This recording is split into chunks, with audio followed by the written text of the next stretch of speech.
Spiritual Torrents by Madame Guyon, first published in 1875. Please enjoy. Some apology is perhaps needed when a Protestant thus brings before Protestant readers the works of a consistent Roman Catholic author.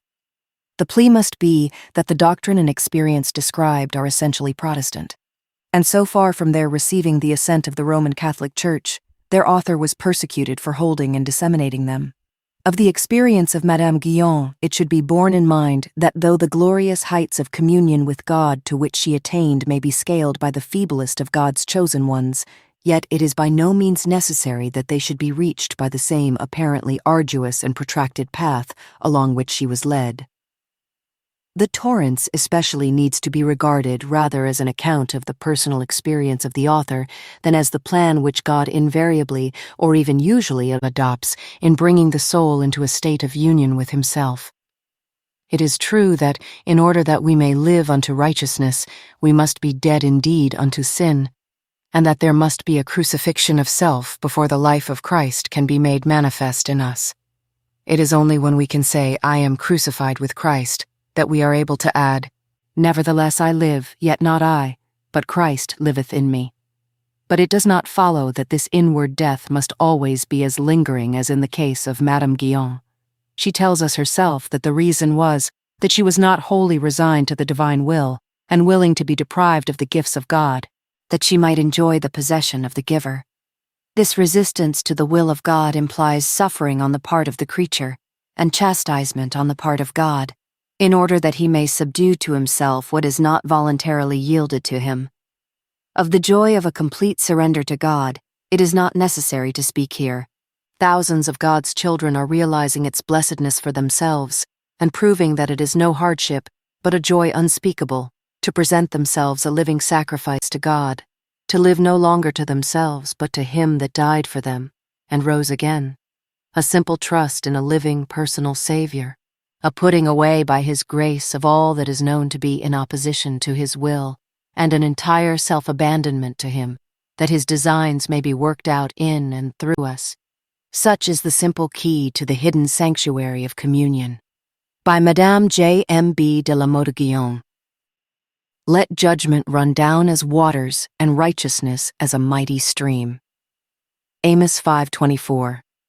As soon as a soul is brought under divine influence, and its return to God is true and sincere, after the first cleansing which confession and contrition have effected, God imparts to it a certain instinct to return to Him in a most complete manner and to become united to Him.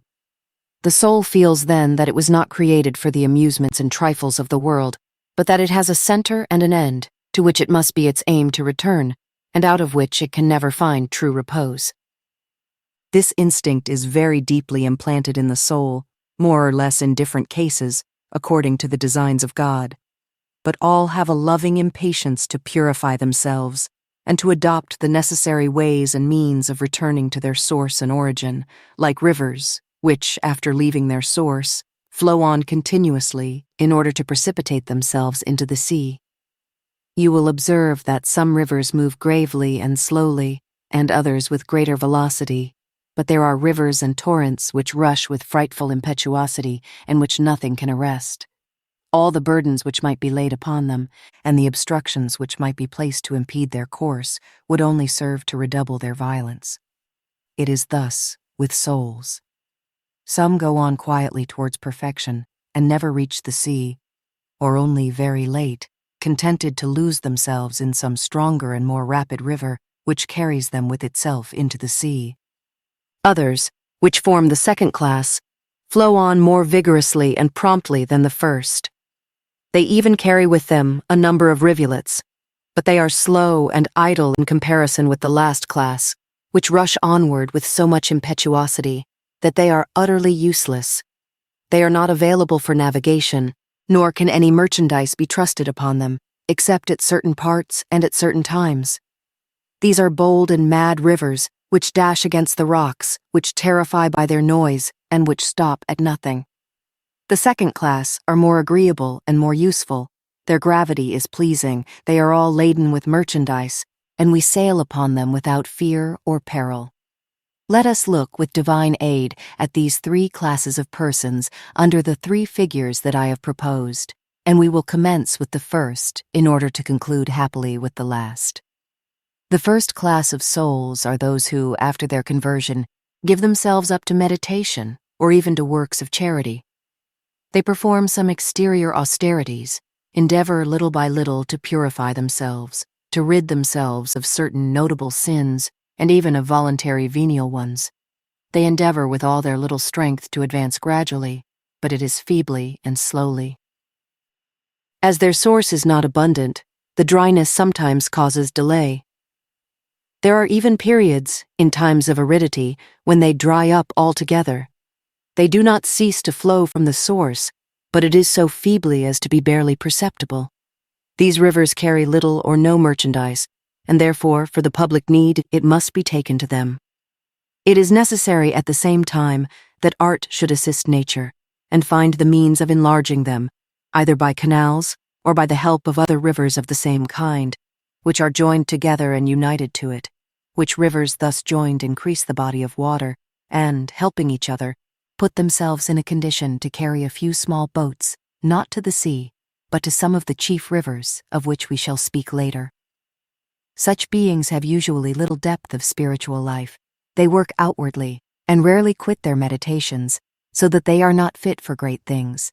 In general, they carry no merchandise, that is to say, they can impart nothing to others, and God seldom uses them, unless it be to carry a few little boats, that is, to minister to bodily necessities. And in order to be used, they must be discharged into the canals of sensible graces, or united to some others in religion, by which means several of medium grace manage to carry the small boat, but not into the sea itself, which is God.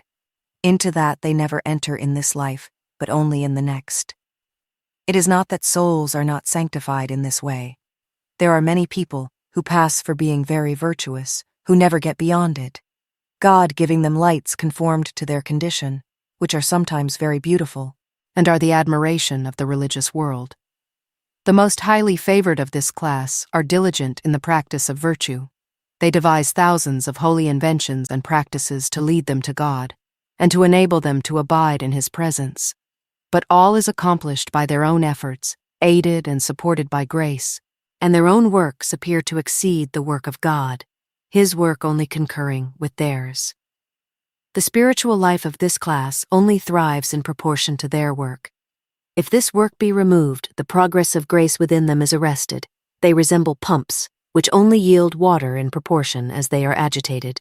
You will observe in them a great tendency to assist themselves by means of their natural sensibilities, a vigorous activity, a desire to be always doing something more and something new to promote their perfection, and, in their seasons of barrenness, an anxiety to rid themselves of it. They are subject to great variation. Sometimes they do wonders. At other times they languish and decline. They have no evenness of conduct, because as the greater part of their religion is in these natural sensibilities, whenever it happens that their sensibilities are dry, either from want of work on their part, or from a lack of correspondence on the part of God, they fall into discouragement, or else they redouble their efforts, in the hope of recovering of themselves what they have lost. They never possess, like others, a profound peace or calmness in the midst of distractions. On the contrary, they are always on the alert to struggle against them or to complain of them. Such minds must not be directed to passive devotion.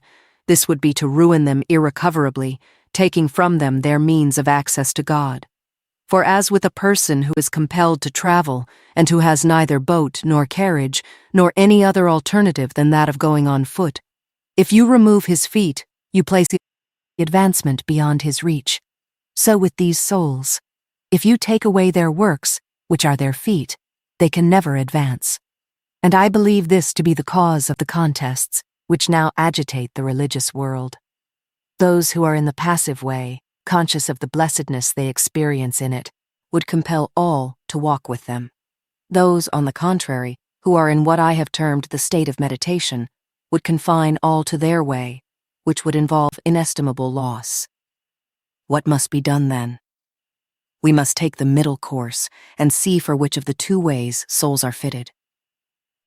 This may be known in some by the opposition they have to remaining at rest and allowing themselves to be led by the Spirit of God, by a confusion of faults and defects into which they fall without being conscious of them, or, if they are possessed of natural prudence, by a certain skill in concealing their faults from others and from themselves, by their adherence to their sentiments, and by a number of other indications which cannot be explained.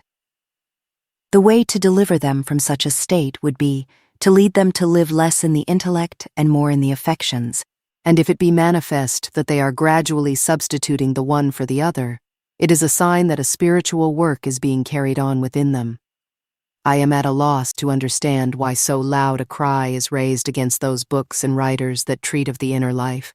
I maintain that they can do no harm, unless it be to some who are willing to lose themselves for the sake of their own pleasure, to whom not only these things but everything else would be an injury, like spiders, which convert flowers into venom. But they can do no injury to those humble souls who are desirous for perfection, because it is impossible for any to understand them to whom this special light is not accorded, and whatever others may read, they cannot rightly understand those conditions which, being beyond the range of imagination, can be known only by experience. Perfection goes on with a steady advancement corresponding to the progress of the inner life. Not that there are no persons advanced in sanctification who have faults in appearance even greater than those of others, but they are not the same either as to their nature or their quality. The second reason why I say that such books can do no harm is that they demand so much natural death, so much breaking off, so many things to be conquered and destroyed, that no one would ever have strength for the undertaking without sincerity of purpose. Or even if anyone undertook it, it would only produce the effect of meditation, which is to endeavor to destroy itself. As for those who wish to lead others in their groove, and not in God's, and to place limits to their further advancement, as for those, I say, who know but one way, and would have all the world to walk in it, the evils which they bring upon others are irremediable, for they keep them all their lives stopping at certain things which hinder God from blessing them infinitely. It seems to me that we must act in the divine life as in a school. The scholars are not kept always in the same class, but are passed on to others more advanced. O human science, you are so little worth, and yet with you men do not fail to take every precaution. O science mysterious and divine, you are so great and so necessary, and yet they neglect you, they limit you, they contract you, they do violence to you. Oh, will there never be a school of religion? Alas, by wishing to make it a study, man has marred it. He has sought to give rules and limits to the Spirit of God, who is without limit. O poor, powerless souls, you are better fitted to answer God's purposes, and if you are faithful, your devotion will be more pleasing to Him than that of those great intellects which make prayer a study rather than a devotion. More than this, I say that such souls as these, who appear so powerless and so incapable, are worthy of consideration, provided they only knock at the door and wait with a humble patience until it be opened to them. Those persons of great intellect and subtle understanding, who cannot remain a moment in silence before God, who make a continual babble, who are so well able to give an account of their devotion in all its parts, who go through it always according to their own will, and with the same method, who exercise themselves as they will on any subject which suggests itself to them, who are so well satisfied with themselves and their light, who expatiate upon the preparation and the methods for prayer, will make but little advance in it, and after 10 or 20 years of this exercise will always remain the same. Alas, when it is a question of loving a miserable creature, do they use a method for that? The most ignorant in such a matter are the most skillful. It is the same and yet very different with divine love. Therefore, if one who has never known such religion comes to you to learn it, teach him to love God much, and to let himself go with a perfect abandonment into love, and he will soon know it. If it be a nature slow to love, let him do his best, and wait in patience till love itself make itself beloved in its own way, and not in yours. The second class are like those large rivers, which move with a slow and steady course. They flow with pomp and majesty. Their course is direct and easily followed. They are charged with merchandise, and can go on to the sea without mingling with other rivers, but they are late in reaching it. being grave and slow. There are even some who never reach it at all, and these, for the most part, lose themselves in other larger rivers, or else turn aside to some arm of the sea. Many of these rivers serve to carry merchandise and are heavily laden with it. They may be kept back by sluices and turned off at certain points. Such are the souls in the passive way of sight. Their strength is very abundant. They are laden with gifts and graces and celestial favors. They are the admiration of their generation, and numbers of saints who shine as stars in the church have never passed this limit. This class is composed of two kinds. The first commenced in the ordinary way, and have afterwards been drawn to passive contemplation. The others have been, as it were, taken by surprise. They have been seized by the heart, and they feel themselves loving without having learned to know the object of their love. For there is this difference between divine and human love, that the latter supposes a previous acquaintance with its object, because, as it is outside of it, the senses must be taken to it, and the senses can only be taken to it because it is communicated to them. The eyes see and the heart loves. It is not so with divine love. God having an absolute power over the heart of man, and being its origin and its end, it is not necessary that he should make known to it what he is. He takes it by assault, without giving it battle. The heart is powerless to resist him, even though he may not use an absolute and violent authority, unless it be in some cases where he permits it to be so, in order to manifest his power. He takes hearts, then, in this way, making them burn in a moment, but usually he gives them flashes of light which dazzle them and lift them nearer to himself. These persons appear much greater than those of whom I shall speak later, to those who are not possessed of a divine discernment, for they attain outwardly to a high degree of perfection, God eminently elevating their natural capacity and replenishing it in an extraordinary manner. And yet they are never really brought to a state of annihilation to self, and God does not usually so draw them out of their own being that they become lost in himself. Such characters as these are, however, the wonder and admiration of men. God bestows on them gifts upon gifts, graces upon graces, visions, revelations, inward voices, ecstasies, ravishments, etc. It seems as though God's only care was to enrich and beautify them, and to communicate to them his secrets. All joys are theirs. This does not imply that they bear no heavy crosses, no fierce temptations. These are the shadows which cause their virtues to shine with greater brilliancy. For these temptations are thrust back vigorously, the crosses are borne bravely. They even desire more of them. They are all flame and fire, enthusiasm and love. God uses them to accomplish great things, and it seems as though they only need to desire a thing in order to receive it from God, he finding his delight in satisfying all their desires and doing all their will. Yet in the same path, there are various degrees of progression, and some attain a far higher standard of perfection than others. Their danger lies in fixing their thoughts upon what God has done for them, thus stopping at the gifts, instead of being led through them to the giver. The design of God in the bestowal of his grace, and in the profusion with which he gives it, is to bring them nearer to himself, but they make use of it for an utterly different end. They rest in it, reflect upon it, look at it, and appropriate it, and hence arise vanity, complacence, self-esteem, the preference of themselves to others, and often the destruction of religious life. These people are admirable, in themselves considered, and sometimes by a special grace they are made very helpful to others, particularly if they have been brought from great depths of sin. But usually they are less fitted to lead others than those who come after. For being near to God themselves, they have a horror of sin, and often a shrinking from sinners, and never having experienced the miseries they see in others, they are astonished, and unable to render either help or advice. They expect too great perfection, and do not lead on to it little by little, and if they meet with weak ones, they do not aid them in proportion to their own advancement, or in accordance with God's designs, but often even seek to avoid them. They find it difficult to converse with those who have not reached their own level, preferring a solitary life to all the ministry of love. If such persons were heard in conversation by those not divinely enlightened, they would be believed equal to the last class, or even more advanced. They make use of the same terms, of death, loss of self, annihilation, etc., And it is quite true that they do die in their own way, that they are annihilated and lose themselves, for often their natural sensibilities are lost or suspended in their seasons of devotion. They even lose the habit of making use of them.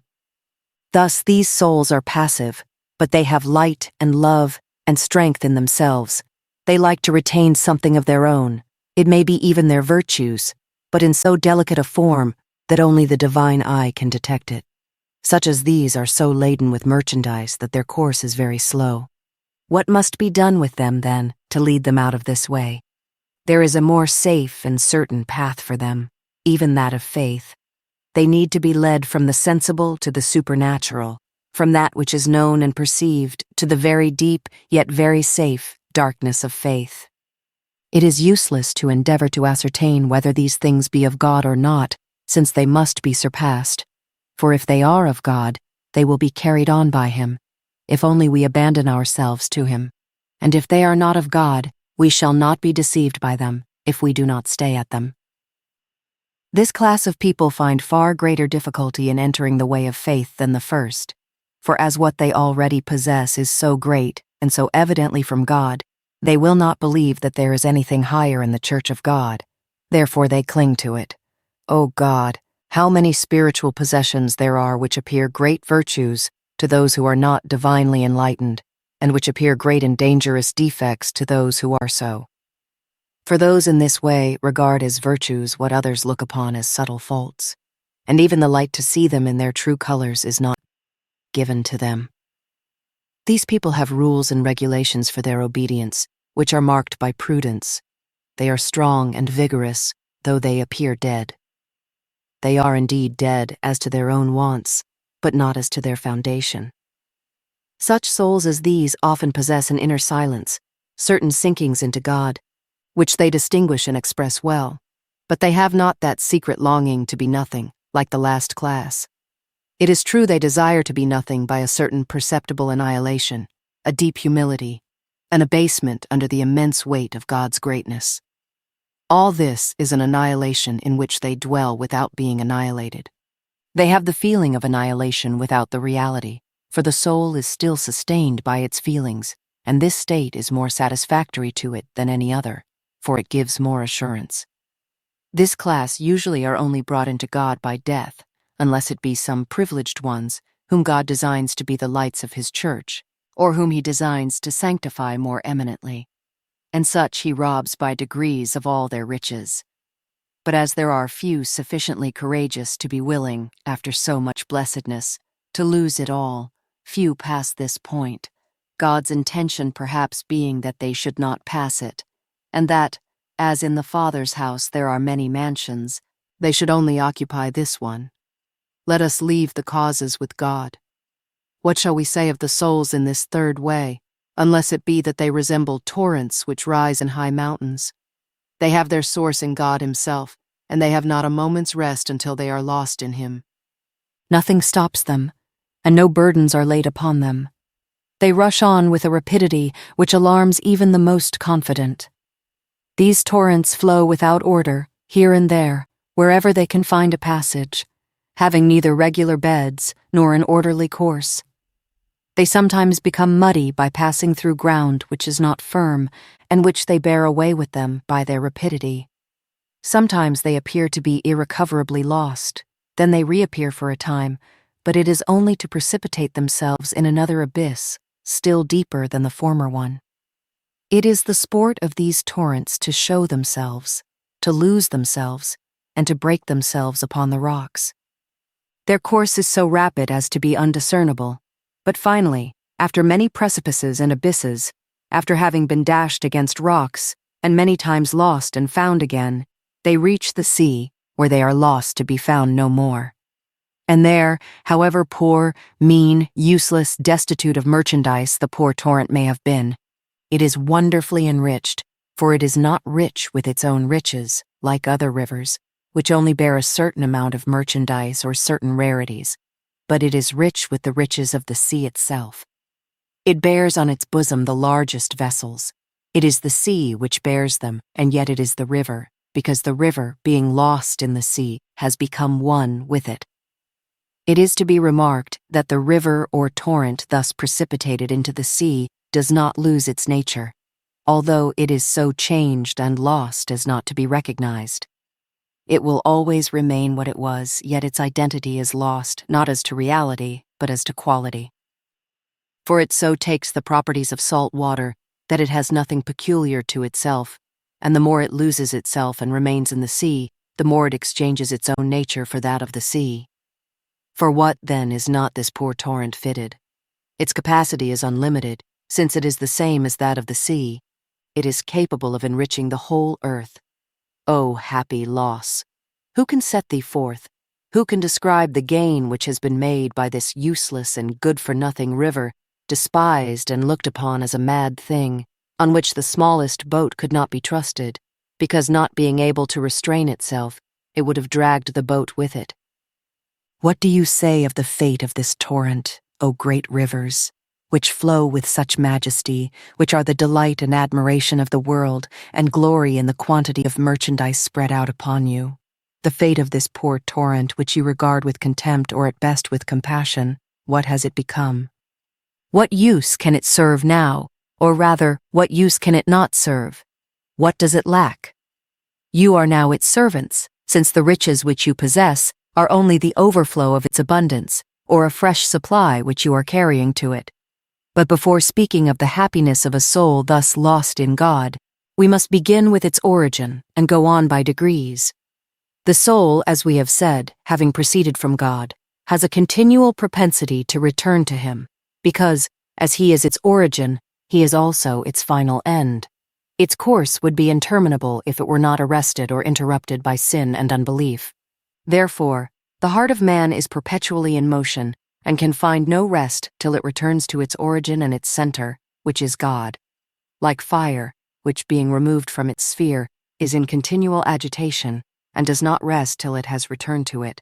And then, by a miracle of nature, this element, so active itself as to consume everything by its activity, is at perfect rest. O poor soul, who are seeking happiness in this life, you will never find it out of God. Seek to return to Him. There all your longings and troubles, your agitations and anxieties will be reduced to perfect rest. It is to be remarked that in proportion as fire approaches its center, it always approaches rest, although its swiftness increases. It is the same with the soul. As soon as sin ceases to hold it back, it seeks indefatigably to find God. And if it were not for sin, nothing could impede its course, which would be so speedy that it would soon attain its end. But it is also true that, in proportion as it approaches God, its speed is augmented, and at the same time becomes more peaceful. For the rest, or rather the peace, since it is not at rest, but is pursuing a peaceful course, increases so that its peace redoubles its speed, and its speed increases its peace. The hindrances, then, arise from sins and imperfections, which arrest for a time the course of the soul, more or less, according to the magnitude of the fault. Then the soul is conscious of its activity, as though when fire was going on towards its center, it encountered obstacles, such as pieces of wood or straw. It would resume its former activity in order to consume these obstacles or barriers, and the greater the obstacle, the more its activity would increase. If it were a piece of wood, a longer and stronger activity would be needed to consume it. But if it were only a straw, it would be burned up in a moment and would but very slightly impede its course. You will notice that the obstacles which the fire would encounter would only impart to it a fresh stimulus to surmount all which prevented its union with its center. Again, it is to be remarked that the more obstacles the fire might encounter, and the more considerable they might be, the more they would retard its course. And if it were continually meeting with fresh ones, it would be kept back and prevented from returning whence it came. We know by experience that if we continually add fuel to fire, we shall keep it down and prevent its rising. It is the same with the souls of men. Their instincts and natural propensities lead them towards God. They would advance incessantly were it not for the hindrances they meet. These hindrances are sins and imperfections, which prove the greater obstacles in the way of their return to God, according as they are serious and lasting, so that if they continue in sin, they will never reach their end. Those, therefore, who have not sinned so grossly as others, should advance much more rapidly. This usually is the case, and yet it seems as though God took pleasure in making grace abound where sin has most abounded. Romans 5:20. I believe that one of the reasons of this, to be found in those who have not grossly sinned, is their estimation of their own righteousness, and this is an obstacle more difficult to surmount than even the grossest sins, because we cannot have so great an attachment to sins which are so hideous in themselves as we have to our own righteousness. And God, who will not do violence to liberty, leaves such hearts to enjoy their holiness at their own pleasure, while He finds His delight in purifying the most miserable. And in order to accomplish His purpose, He sends a stronger and fiercer fire, which consumes those gross sins more easily than a slower fire consumes smaller obstacles. It even seems as though God loved to set up His throne in these criminal hearts, in order to manifest His power and to show how He can restore the disfigured soul to its original condition, and even make it more beautiful than it was before it fell. Those then who have greatly sinned and for whom I now write are conscious of a great fire consuming all their sins and hindrances. They often find their course impeded by besetting sins, but this fire consumes them again and again till they are completely subdued. And as the fire thus goes on consuming, the obstacles are more and more easily surmounted, so that at last they are no more than straws, which, far from impeding its course, only make it burn the more fiercely. Let us then take the soul in its original condition and follow it through its various stages. If God, who inspires these thoughts, which only occur to me as I write, wills that we should do so. As God's design for the soul is that it should be lost in Himself, in a manner unknown to ordinary Christians, He begins His work by imparting to it a sense of its distance from Him. As soon as it has perceived and felt this distance, the natural inclination which it has to return to its source, and which has been, and as it were, deadened by sin, is revived. Then the soul experiences true sorrow for sin, and is painfully conscious of the evil which is caused by this separation from God. This sentiment thus implanted in the soul leads it to seek the means of ridding itself of this trouble, and of entering into a certain rest which it sees from afar, but which only redoubles its anxiety and increases its desire to pursue it until it finds it. Some of those who are thus exercised, having never been taught that they must seek to have God within them, and not expect to find Him in outward righteousness, give themselves up to meditation, and seek without what can only be found within. This meditation, in which they seldom succeed, because God, who has better things in store for them, does not permit them to find any rest in such an experience, only serves to increase their longing. For their wound is at the heart, and they apply the plaster externally, which does but foster the disease instead of healing it. They struggle a long time with this exercise, and their struggling does but increase their powerlessness, and unless God, who Himself assumes the charge of them, sends some messenger to show them a different way, they will lose their time, and will lose it just so long as they remain unaided. But God, who is abundant in goodness, does not fail to send them help, though it may be but passing and temporary. As soon, then, as they are taught that they cannot advance because their wound is an internal one, and they are seeking to heal it by external applications, when they are led to seek in the depths of their own hearts what they have sought in vain out of themselves, then they find, with an astonishment which overwhelms them, that they have within them a treasure which they have been seeking far off.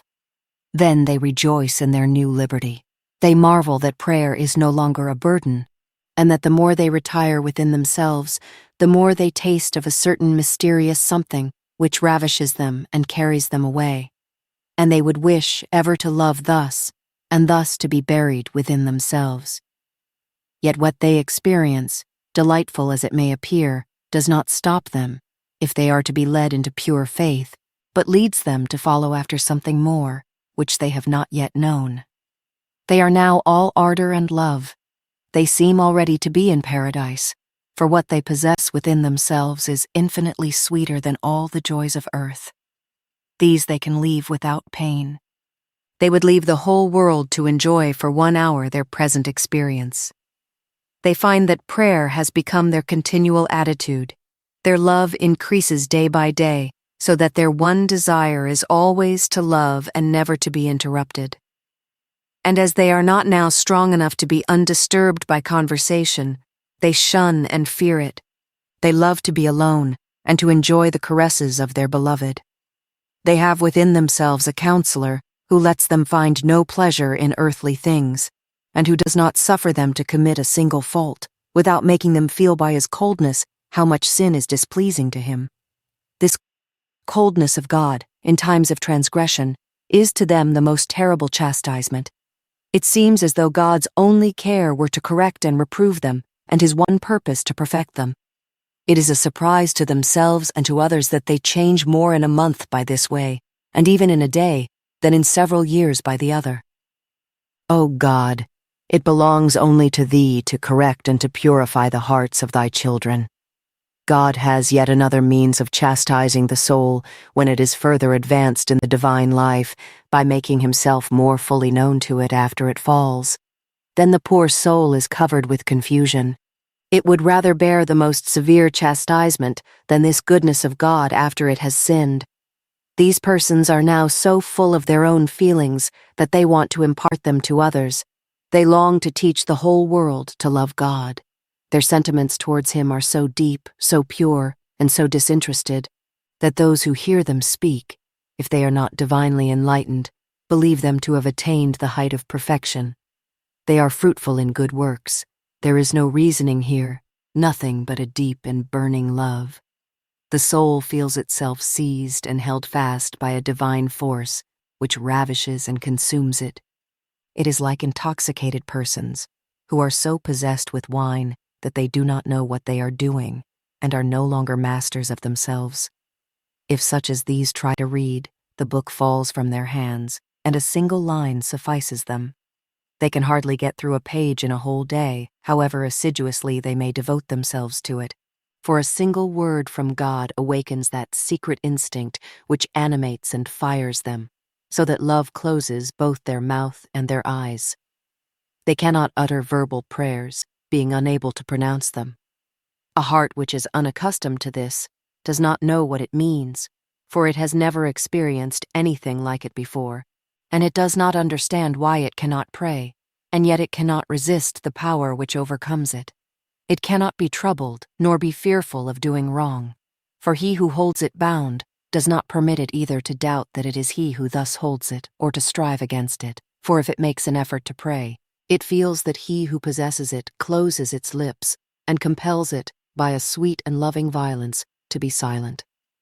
Not that the creature cannot resist and speak by an effort, but besides doing violence to himself, he loses this divine peace, and feels that he is becoming dry.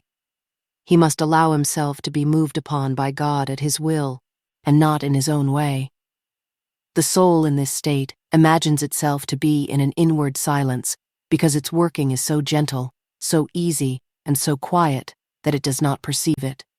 It believes itself to have reached the summit of perfection, and it sees nothing before it but enjoyment of the wealth it possesses. These Christians, so ardent and so desirous after God, begin to rest in their condition, and gradually and insensibly to lose the loving activity in seeking after God which formerly characterized them, being satisfied with their joy which they substituted for God himself. And this rest would be to them an irreparable loss, if God, in his infinite goodness, did not draw them out of this state to lead them into one more advanced. But before speaking of it, let us look at the imperfections of this stage. The soul, in the degree of which I have just spoken, can and does make great advances, going from love to love and from cross to cross. But it falls so frequently and is so selfish that it may be said to move only at a snail's pace, although it appears to itself and to others to progress infinitely. The torrent is now in a flat country, and has not yet found the slope of the mountain down which it may precipitate itself, and take a course which is never to be stopped. The faults of those in this degree are a certain self-esteem, more hidden and deeply rooted than it was before they had received these graces and favors from God, a certain secret contempt for others whom they see so far behind themselves, and a certain hardness for sin and sinners, a zeal of St. John before the descent of the Holy Ghost, when he wanted to call down fire from heaven upon the Samaritans to consume them, a certain confidence in their own safety and virtue, a secret pride which causes them to grieve specially over the faults which they commit in public. They appropriate the gifts of God and treat them as though they were their own. They forget weakness and poverty in the strength which they possess, so that they lose all self-distrust. Though all this and much more is to be found in persons in this degree, they are themselves unconscious of it, but these faults will make themselves known in time. The grace which they feel so strongly in themselves being an assurance to them that they have nothing to fear, they allow themselves to speak without being divinely commissioned. They are anxious to communicate what they feel to everyone else. It is true that they are of use to others, for their burning words take hold of the hearts of those who hear them. But apart from the fact that they cannot do the good they would do, if God would have them impart to others what they have received, they are giving out of their necessity and not of their abundance, so that they exhaust themselves, as you have seen several pools of water under a fountain. The fountain alone gives out of its abundance, and the pools only send into each other of the fullness which is communicated to them. But if the fountain be closed or turned aside, and the pools cease to overflow, then as they are cut off from the source, they dry up. This is precisely what happens to those in this degree. They want to be constantly sending out their waters, and it is not till late that they perceive that the water which they had was only for themselves, and that they are not in a state to communicate it because they are not connected with the source. They are like bottles of scent which are left open. They find so much sweetness in the odor which they emit that they do not perceive the loss they themselves sustain. Yet they appear to practice virtue without any effort, since they are occupied only with a general love, without reason or motive. If you ask them what they do during the day, they will tell you that they love, but if you ask why they love, they will tell you that they do not know. They only know that they love, and that they burn with desire to suffer for the object of their love. You may ask, if it is not the sight of the sufferings of their beloved which inspires them with the longing to suffer with him, but they will reply that the thought of his sufferings did not even enter their mind. Neither is it the desire to imitate the virtues which they see in him, for they do not think of them, nor the sight of his beauty which enraptures them, for they do not look at it. Only they feel in the depths of their heart a deep wound, yet so delightful that they rest in their pain and find their pleasure in their grief. They believe now that they have arrived at the consummation of all, for though they are full of the faults I have mentioned, and many others yet more dangerous, which are better perceived in the following degree than in this, they rest in their fancied perfection, and stopping at the means, which they mistake for the end, they would remain stationary if God did not bring the torrent, which is now like a peaceful lake on a mountain top, to the brow of the hill in order to precipitate it, and to start it on a course which will be more or less rapid according to the depth of its fall.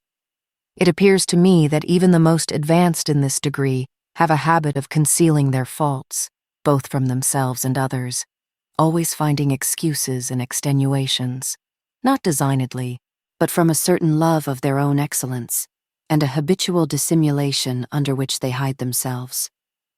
The faults which cause them the deepest solicitude are those which are most apparent to others.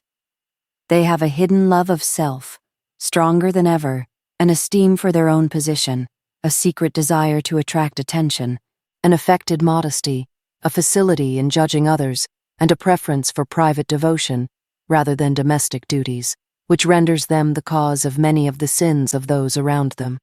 This is of great importance.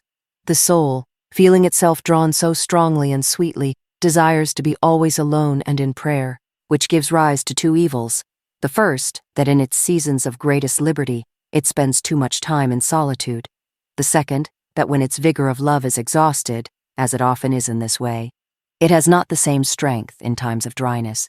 It finds it difficult to remain so long in prayer.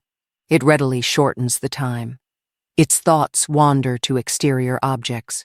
Then it is discouraged and cast down, thinking that all is lost, and does everything in its power to restore itself to the presence and favor of God. But if such persons were strong enough to live an even life, and not to seek to do more in seasons of abundance than in times of barrenness. They would satisfy everyone. As it is, they are troublesome to those around them, to whom they cannot condescend, making it a favor to lay themselves out for the satisfaction of others. They preserve an austere silence when it is unnecessary, and at other times talk incessantly of the things of God. A wife has scruples about pleasing her husband, entertaining him, walking with him, or seeking to amuse him, but has none about speaking uselessly for 2 hours with religious devotees. This is a horrible abuse. We ought to be diligent in the discharge of all duties, whatever their nature may be. And even if they do cause us inconvenience, we shall yet find great profit in doing this, not perhaps in the way we imagine, but in hastening the crucifixion of self. It even seems as though our Lord shows that such sacrifice is pleasing to him by the grace which he sheds upon it. I knew a lady who, when playing at cards with her husband in order to please him, experienced such deep and intimate communion with God as she never felt in prayer, and it was the same with everything she did at her husband's desire. But if she neglected these things for others which she thought better, she was conscious that she was not walking in the will of God. This did not prevent her often committing faults, because the attractions of meditation and the happiness of devotion, which are preferred to these apparent losses of time, insensibly draw the soul away and lead it to change its course. And this, by most people, is looked upon as sanctity. However, those who are to be taught the way of faith are not suffered long to remain in these errors, because, as God designs to lead them on to better things, he makes them conscious of their deficiency. It often happens, too, that persons by means of this death to self, and acting contrary to their natural inclinations, feel themselves more strongly drawn to their inward rest. For it is natural to man to desire most strongly what it is most difficult for him to obtain, and to desire most intensely those things which he most earnestly resolves to avoid. This difficulty of being able to enjoy only a partial rest increases the rest, and causes them even in activity to feel themselves acted upon so powerfully that they seem to have 2 souls within them, the inner one being infinitely stronger than the outer. But if they leave their duties in order to give the time to devotion, they will find it an empty form, and all its joy will be lost. By devotion I do not mean compulsory prayer, which is gone through as a duty that must not be avoided. Neither do I understand by activity the labors of their own choice, but those which come within the range of positive duty. If they have spare time at their disposal, by all means let them spend it in prayer, nor must they lay upon themselves unnecessary burdens and call them obligations. When the taste for meditation is very great, the soul does not usually fall into these last-named errors, but rather into the former one, that of courting retirement. I knew a person who spent more time in prayer when it was painful to her than when she felt it a delight, struggling with the disinclination.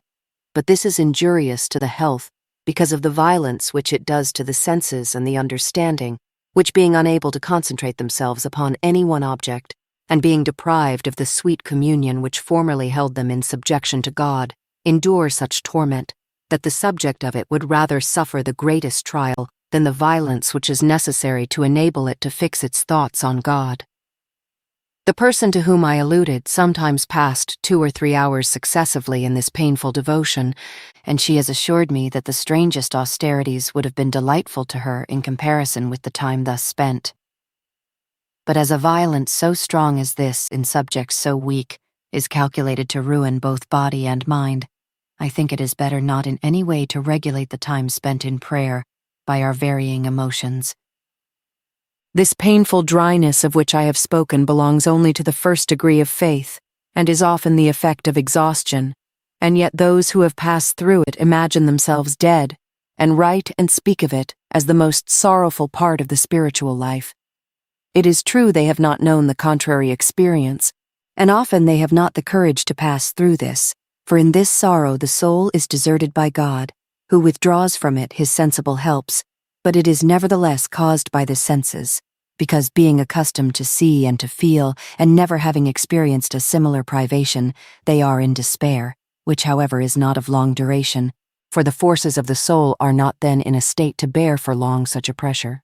It will either go back to seek for spiritual food, or else it will give all up. This is why the Lord does not fail to return.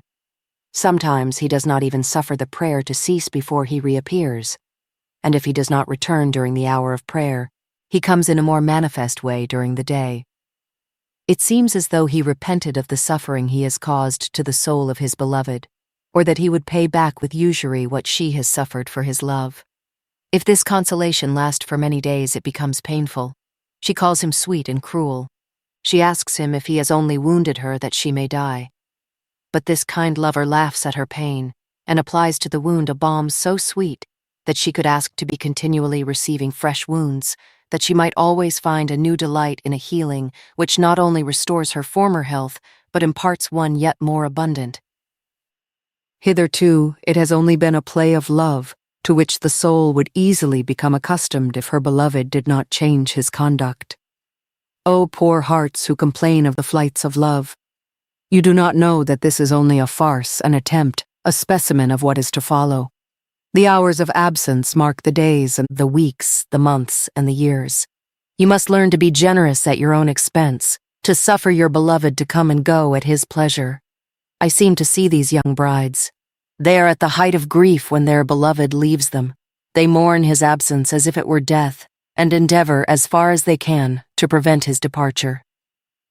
This love appears deep and strong, but it is not so by any means. It is the pleasure they derive from the sight of their beloved which they mourn after. It is their own satisfaction they seek, for if it were the pleasure of their beloved, they would rejoice in the pleasure which he found apart from them, as much as in that which he found with them. So it is self-interested love, though it does not appear such to them. On the contrary, they believe that they only love him for what he is. It is true, poor souls, you do love him for what he is, but you love him because of the pleasure you find in what he is. You reply that you are willing to suffer for your beloved.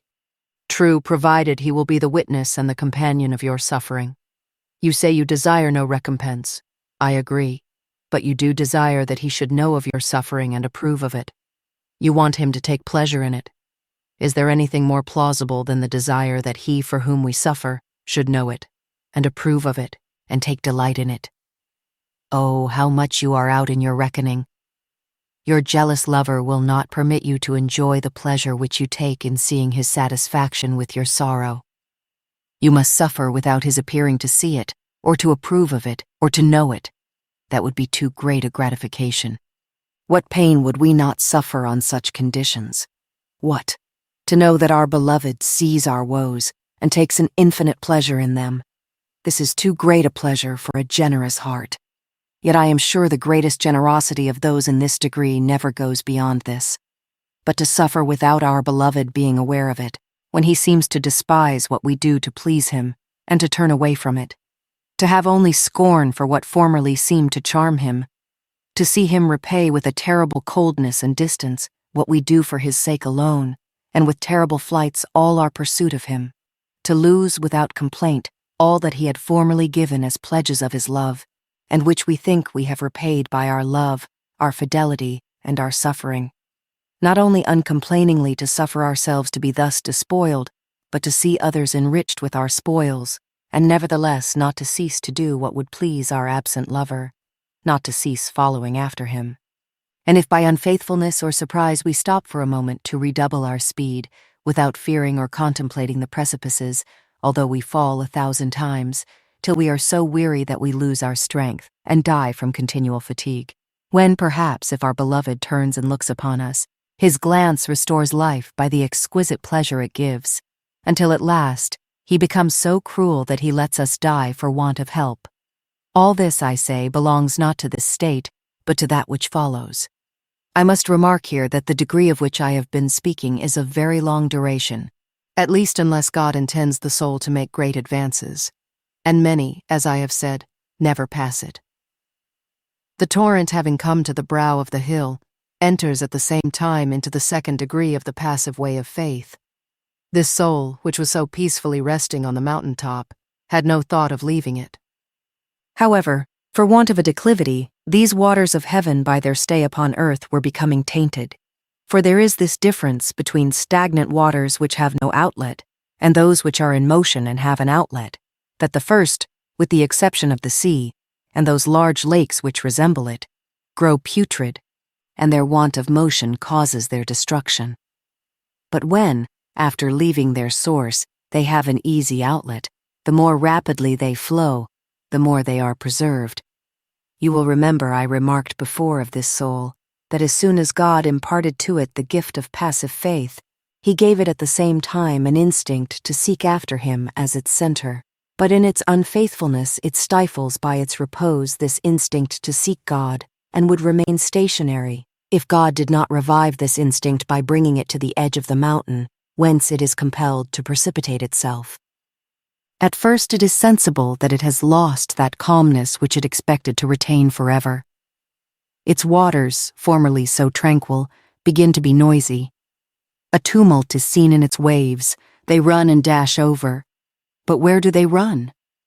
Alas, as they imagine, it is to their own destruction. If it were in their power to desire anything, they would wish to restrain themselves and return to their former calm. But this is impossible. The declivity is found, they must be precipitated from slope to slope. It is no longer a question of abyss or of loss. The water, that is the soul, always reappears, and is never lost in this degree. It is embroiled and precipitated. One wave follows another, and the other takes it up and crashes it by its precipitation. Yet this water finds on the slope of the mountain certain flat places where it takes a little relaxation. It delights in the clearness of its waters, and it sees that its falls, its course, this breaking of its waves upon the rocks, have served to render it more pure. It finds itself delivered from its noise and storms, and thinks it has now found its resting place. And it believes this the more readily, because it cannot doubt that the state through which it has just passed has greatly purified it. For it sees that its waters are clearer, and it no longer perceives the disagreeable odor which certain stagnant parts had given to it on the top of the mountain. It has even acquired a certain insight into its own condition. It has seen by the troubled state of its passions, the waves, that they were not lost, but only asleep. As when it was descending the mountain, on its way to this level, it thought it was losing its way, and had no hope of recovering its lost peace. So now that it no longer hears the dash of its waves, that it finds itself flowing calmly and pleasantly along the sand, it forgets its former trouble, and never imagines there will be a return of it. It sees that it has acquired fresh purity, and does not fear that it will again become soiled. For here it is not stagnant, but flows as gently and brightly as possible. Ah, poor torrent, you think you have found your resting place and are firmly established in it.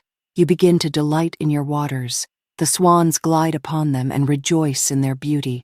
But what is your surprise while, as you are flowing along so happily, you suddenly encounter a steeper slope, longer and more dangerous than the first? Then the torrent recommences its tumult. Formerly it was only a moderate noise, now it is insupportable. It descends with a crash and a roar greater than ever. It can hardly be said to have a bed, for it falls from rock to rock and dashes down without order or reason. It alarms everyone by its noise, all fear to approach it. Ah, poor torrent, what will you do?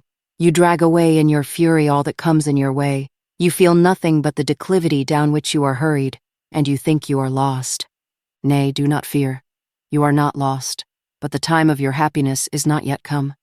There must be many more disturbances and losses before then. You have but just commenced your course. At last, this dashing torrent feels that it has gained the foot of the mountain and another level spot. It resumes its former calm, and even a deeper one. And after having passed, it may be years in these changes, it enters the third degree, before speaking of which I will touch upon the condition of those who enter it, and the first steps in it. The soul, having passed some time in the tranquility of which we have spoken, which it imagines it has secured forever, and having, as it supposes, acquired all the virtues in their full extent, believing all its passions to be dead, when it is expecting to enjoy with the greatest safety a happiness it has no fear of losing, is astonished to find that, instead of mounting higher, or at least remaining in its present position, it comes to the slope of the mountain. It begins, to its amazement, to be sensible of an inclination for the things it had given up. It sees its deep calm suddenly disturbed. Distractions come in crowds, one upon another. The soul finds only stones in its path, dryness and aridity. A feeling of distaste comes into prayer. Its passions, which it thought were dead, but which were only asleep, all revive. It is completely astonished at this change. It would like either to return to the top of the mountain, or at least to remain where it is. But this cannot be. The declivity is found, and the soul must fall, not into sin, but into a privation of the previous degree and of feeling. It does its best to rise after it falls. It does all in its power to restrain itself and to cling to some devotional exercise. It makes an effort to recover its former peace. It seeks solitude in the hope of recovering it. But its labor is in vain. It resigns itself to suffer its dejection and hates the sin which has occasioned it. It longs to put things right, but can find no means of doing it. The torrent must go on its way. It drags with it all that is opposed to it. Then, seeing that it no longer finds support in God, it seeks it in the creature, but it finds none, and its unfaithfulness only increases its apprehension. At last, the poor bride, not knowing what to do, weeping everywhere the loss of her beloved, is filled with astonishment when he again reveals himself to her. At first she is charmed at the sight, as she feared she had lost him forever.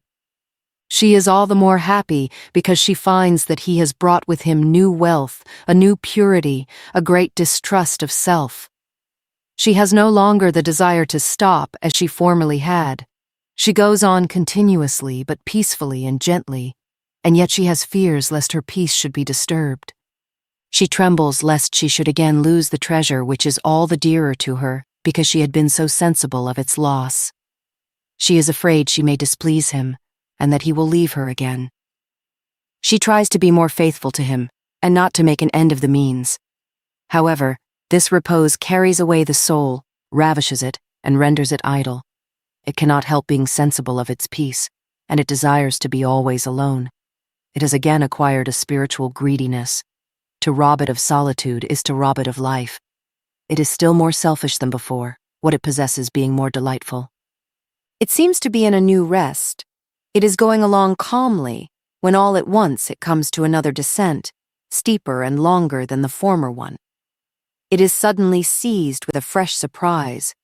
It endeavors to hold itself back, but in vain. It must fall. It must dash on from rock to rock. It is astonished to find that it has lost its love for prayer and devotion. It does violence to itself by continuing in it. It finds only death at every step. That which formerly revived it is now the cause of its death. Its peace has gone, and has left a trouble and agitation stronger than ever, caused as much by the passions, which revive, though against its will, with the more strength as they appeared the more extinct, as by crosses, which increase outwardly, and which it has no strength to bear. It arms itself with patience, it weeps, groans, and is troubled. The bride complains that her beloved has forsaken her, but her complaints are unheeded. Life has become death to her. All that is good she finds difficult, but has an inclination towards evil which draws her away. But she can find no rest in the creature, having tasted of the Creator. She dashes on more vehemently, and the steeper the rocks, and the greater the obstacles which oppose her course, the more she redoubles her speed. She is like the dove from the ark, which, finding no rest for the sole of its foot, was obliged to return. But alas, what could the poor dove have done if, when it desired to re-enter the ark, Noah had not put out his hand to take it in? It could only have fluttered round about the ark, seeking rest but finding none. So this poor dove flutters round the ark till the divine Noah, having compassion on her distress, opens the door and receives her to himself. O wonderful and loving invention of the goodness of God! He only eludes the search of the soul to make it flee more quickly to him. He hides himself that he may be sought after. He apparently lets her fall, that he may have the joy of sustaining her and raising her up. O strong and vigorous ones, who have never experienced these artifices of love, these apparent jealousies, these flights, lovely to the soul which has passed them, but terrible to those who experience them. You, I say, who do not know these flights of love, because you are satisfied with the abiding presence of your beloved. Or, if he hide himself, it is for so short a time that you cannot judge of the joy of his presence by the pain of a long absence. You have never experienced your weakness and your need of his help. But those who are thus forsaken learn to lean no longer on themselves, but only on the beloved. His rigors have rendered his gentleness the more needful for them. These persons often commit faults through sheer weakness, and because they are deprived of all sensible support. And these faults so fill them with shame that if they could, they would hide themselves from their beloved. Alas, in the terrible confusion into which they are thrown, he gives them a glimpse of himself. He touches them with his scepter, like another Ahasuerus, Esther verse 2, that they may not die. But his tender caresses only serve to increase their confusion at the thought of having displeased him. At other times he makes them sensible, by his severity, how much their unfaithfulness displeases him. Oh, then if they could sink into dust, they would. They would do anything to repair the injury done to God, and if, by any slight neglects, which appear crimes to them, they have offended their neighbor, what return are they not willing to make? But it is pitiful to see the state of that one who has driven away her beloved. She does not cease to run after him, but the faster she goes, the further he seems to leave her behind. And if he stops, it is only for a moment, that she may recover breath. She feels now that she must die, for she no longer finds life in anything. All has become death to her.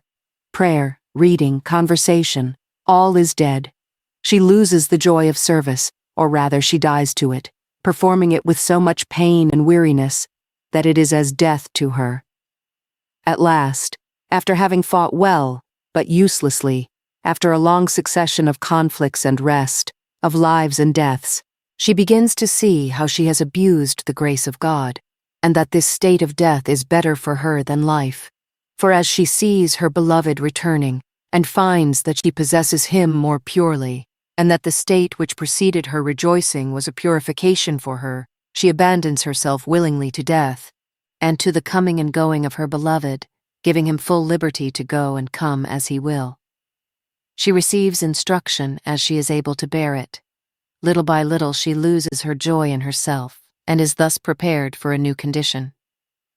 But before speaking of it, let me say that in proportion as the soul advances, its joys become short, simple, and pure, and its privations long and agonizing, until it has lost its own joy to find it no more. And this is the third degree, that of death, burial, and decay. This second degree ends in death and goes no further. You have seen dying persons who, after they have been believed to be dead, have all at once assumed a new strength and retained it until their death, as a lamp, whose oil is spent, flickers in the surrounding darkness, but only to die out the more quickly. Thus the soul casts out flames which only last for a moment. It has bravely resisted death, but its oil is spent. The sun of righteousness has so withered it up that it is forced to die. But does this sun design anything else with its fierce rays, except the consumption of the soul? And the poor soul thus burned thinks that it is frozen. The truth is that the torment it suffers prevents its recognizing the nature of its pain. So long as the sun was obscured by clouds and gave out rays to a certain extent moderated, it felt the heat and thought it was burning, while in reality it was but slightly warmed. But when the sun flashed full upon it, then the soul felt itself burning without believing that it was so much as warmed. O loving deceit, O sweet and cruel love, have you lovers only to deceive them thus? You wound these hearts, and then hide your darts, and make them pursue after that which has wounded them. You attract them and show yourself to them, and when they long to possess you, you flee from them. When you see the soul reduced to the last extremity and out of breath from its constant pursuit, you show yourself for a moment that it may recover life, only to be killed 1,000 times with ever-increasing severity. O rigorous lover, innocent murderer, Why dost thou not kill with a single blow? Why give wine to an expiring heart and restore life in order to destroy it afresh? This is thy sport. Thou woundest to the death, and when thou seest the victim on the point of expiring, thou healest one wound in order to inflict another. Alas, usually we die but once, and the very cruelest murderers in times of persecution, though they prolonged life, it is true, yet were content to destroy it but once. But thou, less compassionate than they, takest away our life time after time, and restorest it again. O life which cannot be lost without so many deaths! O death which can only be attained by the loss of so many lives! Perhaps this soul, after thou hast devoured it in thy bosom, will enjoy its beloved. That would be too great happiness for it. It must undergo another torture. It must be buried and reduced to ashes. But perhaps it will then arrive at the end of its sufferings, for bodies which decay suffer no longer. Oh, it is not thus with the soul. It suffers continually, and burial, decay, and nothingness are even more sensibly felt by it than death itself. This degree of death is extremely long, and as I have said that very few pass the other degrees, so I say that far less pass this one. Many people have been astonished to see very holy persons, who have lived like angels, die in terrible anguish, and even despairing of their salvation. It is because they have died in this mystical death, and as God wished to promote their advancement, because they were near their end, He redoubled their sorrow. The work of stripping the soul must be left wholly to God. He will do the work perfectly, and the soul will second the spoliation and the death, without putting hindrances in the way. But to do the work for ourselves is to lose everything and to make a vile state of a divine one. There are persons who, hearing of this spoliation, have effected it for themselves and remain always stationary. For as the stripping is their own work, God does not clothe them with Himself. The design of God in stripping the soul is to clothe it again. He only impoverishes that He may enrich, and He substitutes Himself for all that He takes away, which cannot be the case with those whose spoliation is their own work. They indeed lose the gifts of God, but they do not possess God Himself in exchange. In this degree, the soul has not learned to let itself be stripped, emptied, impoverished, killed, and all its efforts to sustain itself will but be its irreparable loss, for it is seeking to preserve a life which must be lost. As a person wishing to cause a lamp to die out without extinguishing it would only have to cease to supply it with oil, and it would die out of itself. But if this person, while persistently expressing a wish that the lamp should go out, continued replenishing it with oil from time to time, the lamp would never go out. It is the same with the soul in this degree, which holds on, however feebly, to life. If it consoles itself, does not suffer itself to be killed, in a word, if it performs any actions of life whatever, it will thereby retard its death. O poor soul, fight no longer against death, and you will live by your death. I seem to see a drowning man before me. He makes every effort to rise to the surface of the water. He holds on to anything that offers itself to his grasp. He preserves his life so long as his strength holds out. He is only drowned when that strength fails. It is thus with Christians. They endeavor as long as possible to prevent their death. It is only the failure of all power which makes them die. God, who wishes to hasten this death, and who has compassion upon them, cuts off the hands with which they cling to a support, and thus obliges them to sink into the deep. Crosses become multiplied, and the more they increase, the greater is the helplessness to bear them, so that they seem as though they never could be borne. The most painful part of this condition is that the trouble always begins by some fault in the sufferer, who believes he has brought it upon himself. At last, the soul is reduced to utter self-despair. It consents that God should deprive it of the joy of His gifts, and admits that He is just in doing it. It does not even hope to possess these gifts again. When those who are in this condition see others who are manifestly living in communion with God, their anguish is redoubled, and they sink in the sense of their own nothingness. They long to be able to imitate them, but finding all their efforts useless, they are compelled to die. They say in the language of Scripture, "The thing which I greatly feared is come upon me." Job 3:25. What, they say, to lose God, and to lose Him forever, without the hope of ever finding Him again? to be deprived of love for time and for eternity, to be unable to love him whom I know to be so worthy of my affection. Oh, is it not sufficient, divine lover, to cast off your spouse, to turn away from her without compelling her to lose love, and lose it, as it seems, forever? She believes she has lost it, and yet she never loved more strongly or more purely. She has indeed lost the vigor, the sensible strength of love, but she has not lost love itself. On the contrary, she possesses it in a greater degree than ever. She cannot believe this, and yet it is easily known, for the heart cannot exist without love. If it does not love God, its affection is concentrated upon some other object. But here, the bride of Christ is far from taking pleasure in anything. She regards the revolt of her passions and her involuntary faults as terrible crimes, which draw upon her the hatred of her beloved. She seeks to cleanse and to purify herself, but she is no sooner washed than she seems to fall into a slough yet more filthy and polluted than that from which she has just escaped. She does not see that it is because she runs that she contracts defilement and falls so frequently, yet she is so ashamed to run in this condition that she does not know where to hide herself. Her garments are soiled, she loses all she has in the race. Her bridegroom aids in her spoliation for two reasons. The first, because she has soiled her beautiful garments by her vain complacences and has appropriated the gifts of God in reflections of self-esteem. The second, because in running, her course will be impeded by this burden of appropriation. Even the fear of losing such riches would lessen her speed. O poor soul, what art thou become? Formerly thou wast the delight of thy bridegroom, when he took such pleasure in adorning and beautifying thee. Now thou art so naked, so ragged, so poor, that thou darest neither to look upon thyself nor to appear before him. Those who gaze upon thee, who after having so much admired thee, see thee now so disfigured, believe that either thou hast grown mad, or that thou hast committed some great crime which has caused thy beloved to abandon thee. They do not see that this jealous husband, who desires that his bride should be his alone, seeing that she is amusing herself with her ornaments, that she delights in them, that she is in love with herself.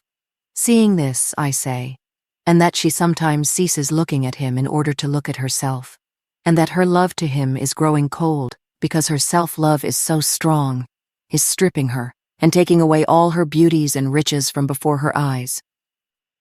In the abundance of her wealth, she takes delight in contemplating herself. She sees good qualities in herself, which engage her affection and alienate it from her bridegroom. In her foolishness, she does not see that she is only fair with the beauties of her beloved, and that if he removed these, she would be so hideous that she would be frightened at herself. More than this, she neglects to follow him wherever he goes.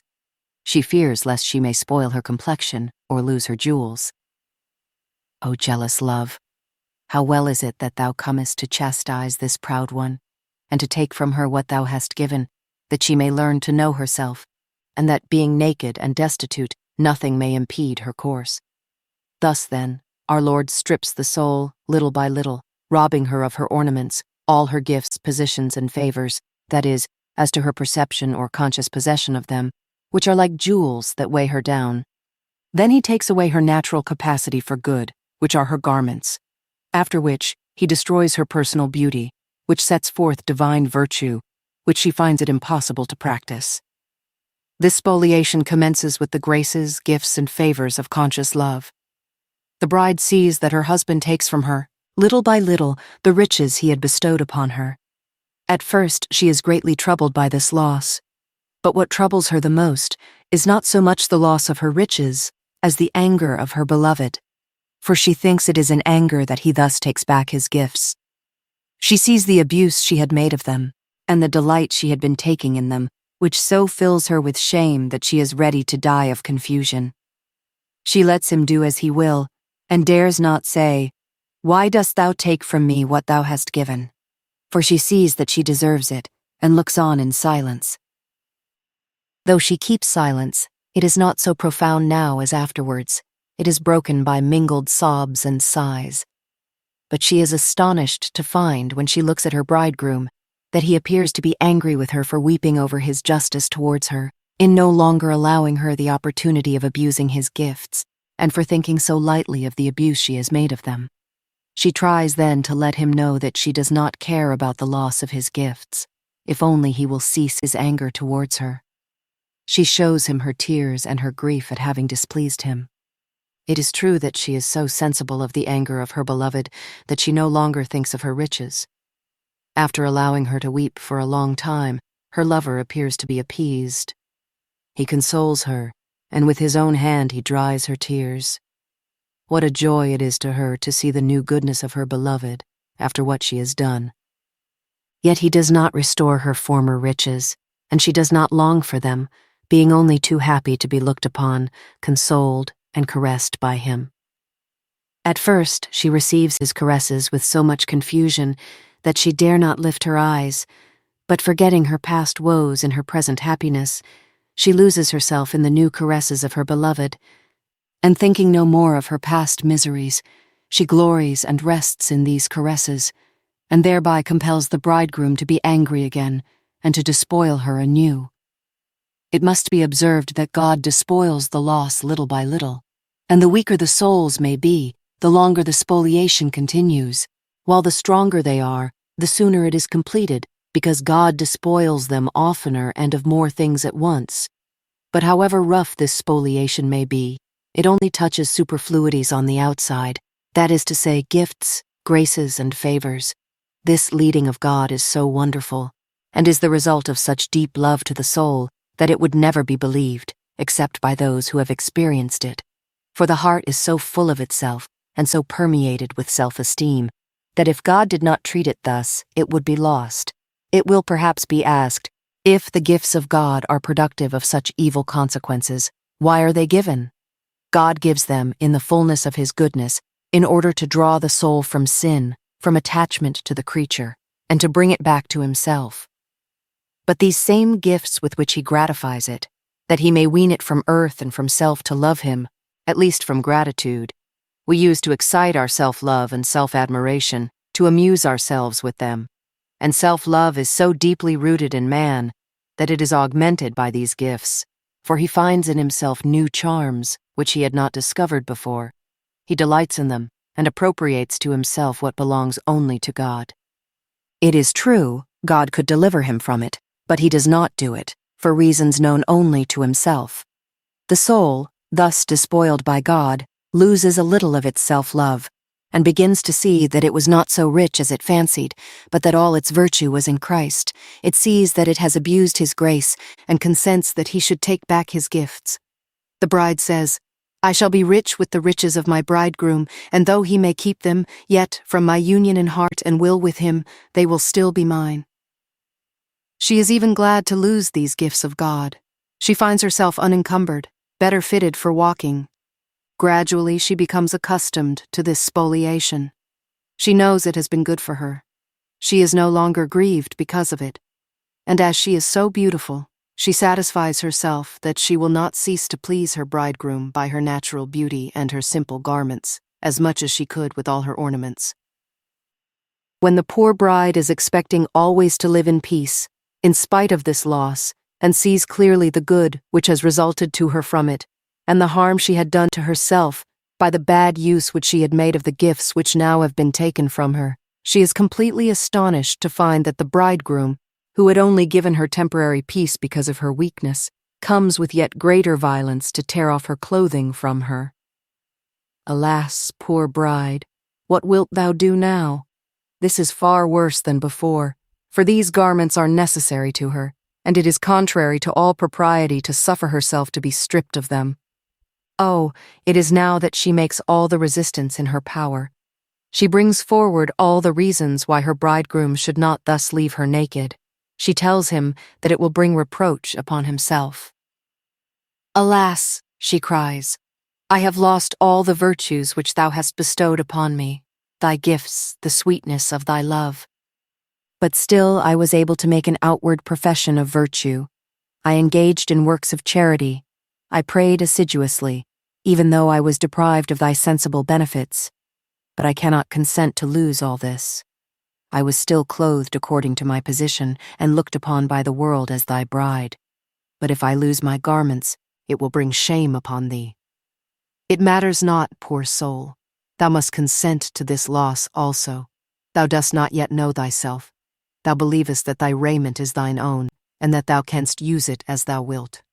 But though I acquired it at such a cost, thou hast given it back to me, as if it were a recompense on thy part for the labors I have endured for thee. Let it go. Thou must lose it. The soul, having done its best to keep it, lets it go, little by little, and finds itself gradually despoiled. It finds no inclination for anything. On the contrary, all is distasteful to it. Formerly it had aversions and difficulties without absolute powerlessness, but here all power is taken from it. Its strength of body and mind fails entirely. The inclination for better things alone remains, and this is the last robe which must finally be lost. This is done very gradually, and the process is extremely painful, because the bride sees all the while that it has been caused by her own folly. She dares not speak, lest she may irritate the bridegroom, whose anger is worse to her than death. She begins to know herself better, to see that she is nothing in herself, and that all belongs to her bridegroom. She begins to distrust herself, and little by little, she loses her self-esteem. But she does not yet hate herself, for she is still beautiful, though naked. From time to time she casts a pitiful look towards the bridegroom, but she says not a word. She is grieved at his anger. It seems to her that the spoliation would be of little moment if she had not offended him, and if she had not rendered herself unworthy to wear her nuptial robes. If she was confused when at the first her riches were taken from her, her confusion at the sight of her nakedness is infinitely more painful. She cannot bear to appear before her bridegroom, so deep is her shame. But she must remain and run hither and thither in this state. What? Is it not even permitted to her to hide herself? No, she must appear thus in public. The world begins to think less highly of her. It says, "Is this that bride who was once the admiration of angels and of men? See how she has fallen?" These words increase her confusion, because she is well aware that her bridegroom has dealt justly with her. She does what she can to induce him to clothe her a little, but he will do nothing. After having thus stripped her of all, for her garments would satisfy her by covering her, and would prevent her seeing herself as she is. It is a great surprise to a soul that thinks itself far advanced towards perfection, to see itself thus despoiled all at once. It imagines the old sins, from which it was once purged, must have returned. But it is mistaken. The secret is that she was so hidden by her garments as to be unable to see what she was. It is a terrible thing for a soul to be thus stripped of the gifts and graces of God, and it is impossible that any should know or imagine what it is without the actual experience of it. All this would be but little if the bride still retained her beauty, but the bridegroom robs her of that also. Hitherto she has been despoiled of gifts, graces, and favors, facility for good. She has lost all good works, such as outward charity, care for the poor, readiness to help others, but she has not lost the divine virtues. Here, however, these too must be lost, so far as their practice is concerned, or rather the habit of exercising them, as acquired by herself in order to appear fair. In reality, they are all the while being more strongly implanted. She loses virtue as virtue, but it is only that she may find it again in Christ. This degraded bride becomes, as she imagines, filled with pride. She, who was so patient, who suffered so easily, finds that she can suffer nothing. Her senses revolt her by continual distractions. She can no longer restrain herself by her own efforts, as formerly, and what is worse, she contracts defilement at every step. She complains to her beloved that the watchmen that go about the city have found her and wounded her. Cant, verse 7. I ought, however, to say that persons in this condition do not sin willingly. God usually reveals to them such a deep-seated corruption within themselves that they cry with Job, "Oh, that thou wouldest hide me in the grave, that thou wouldest keep me in secret until thy wrath be past."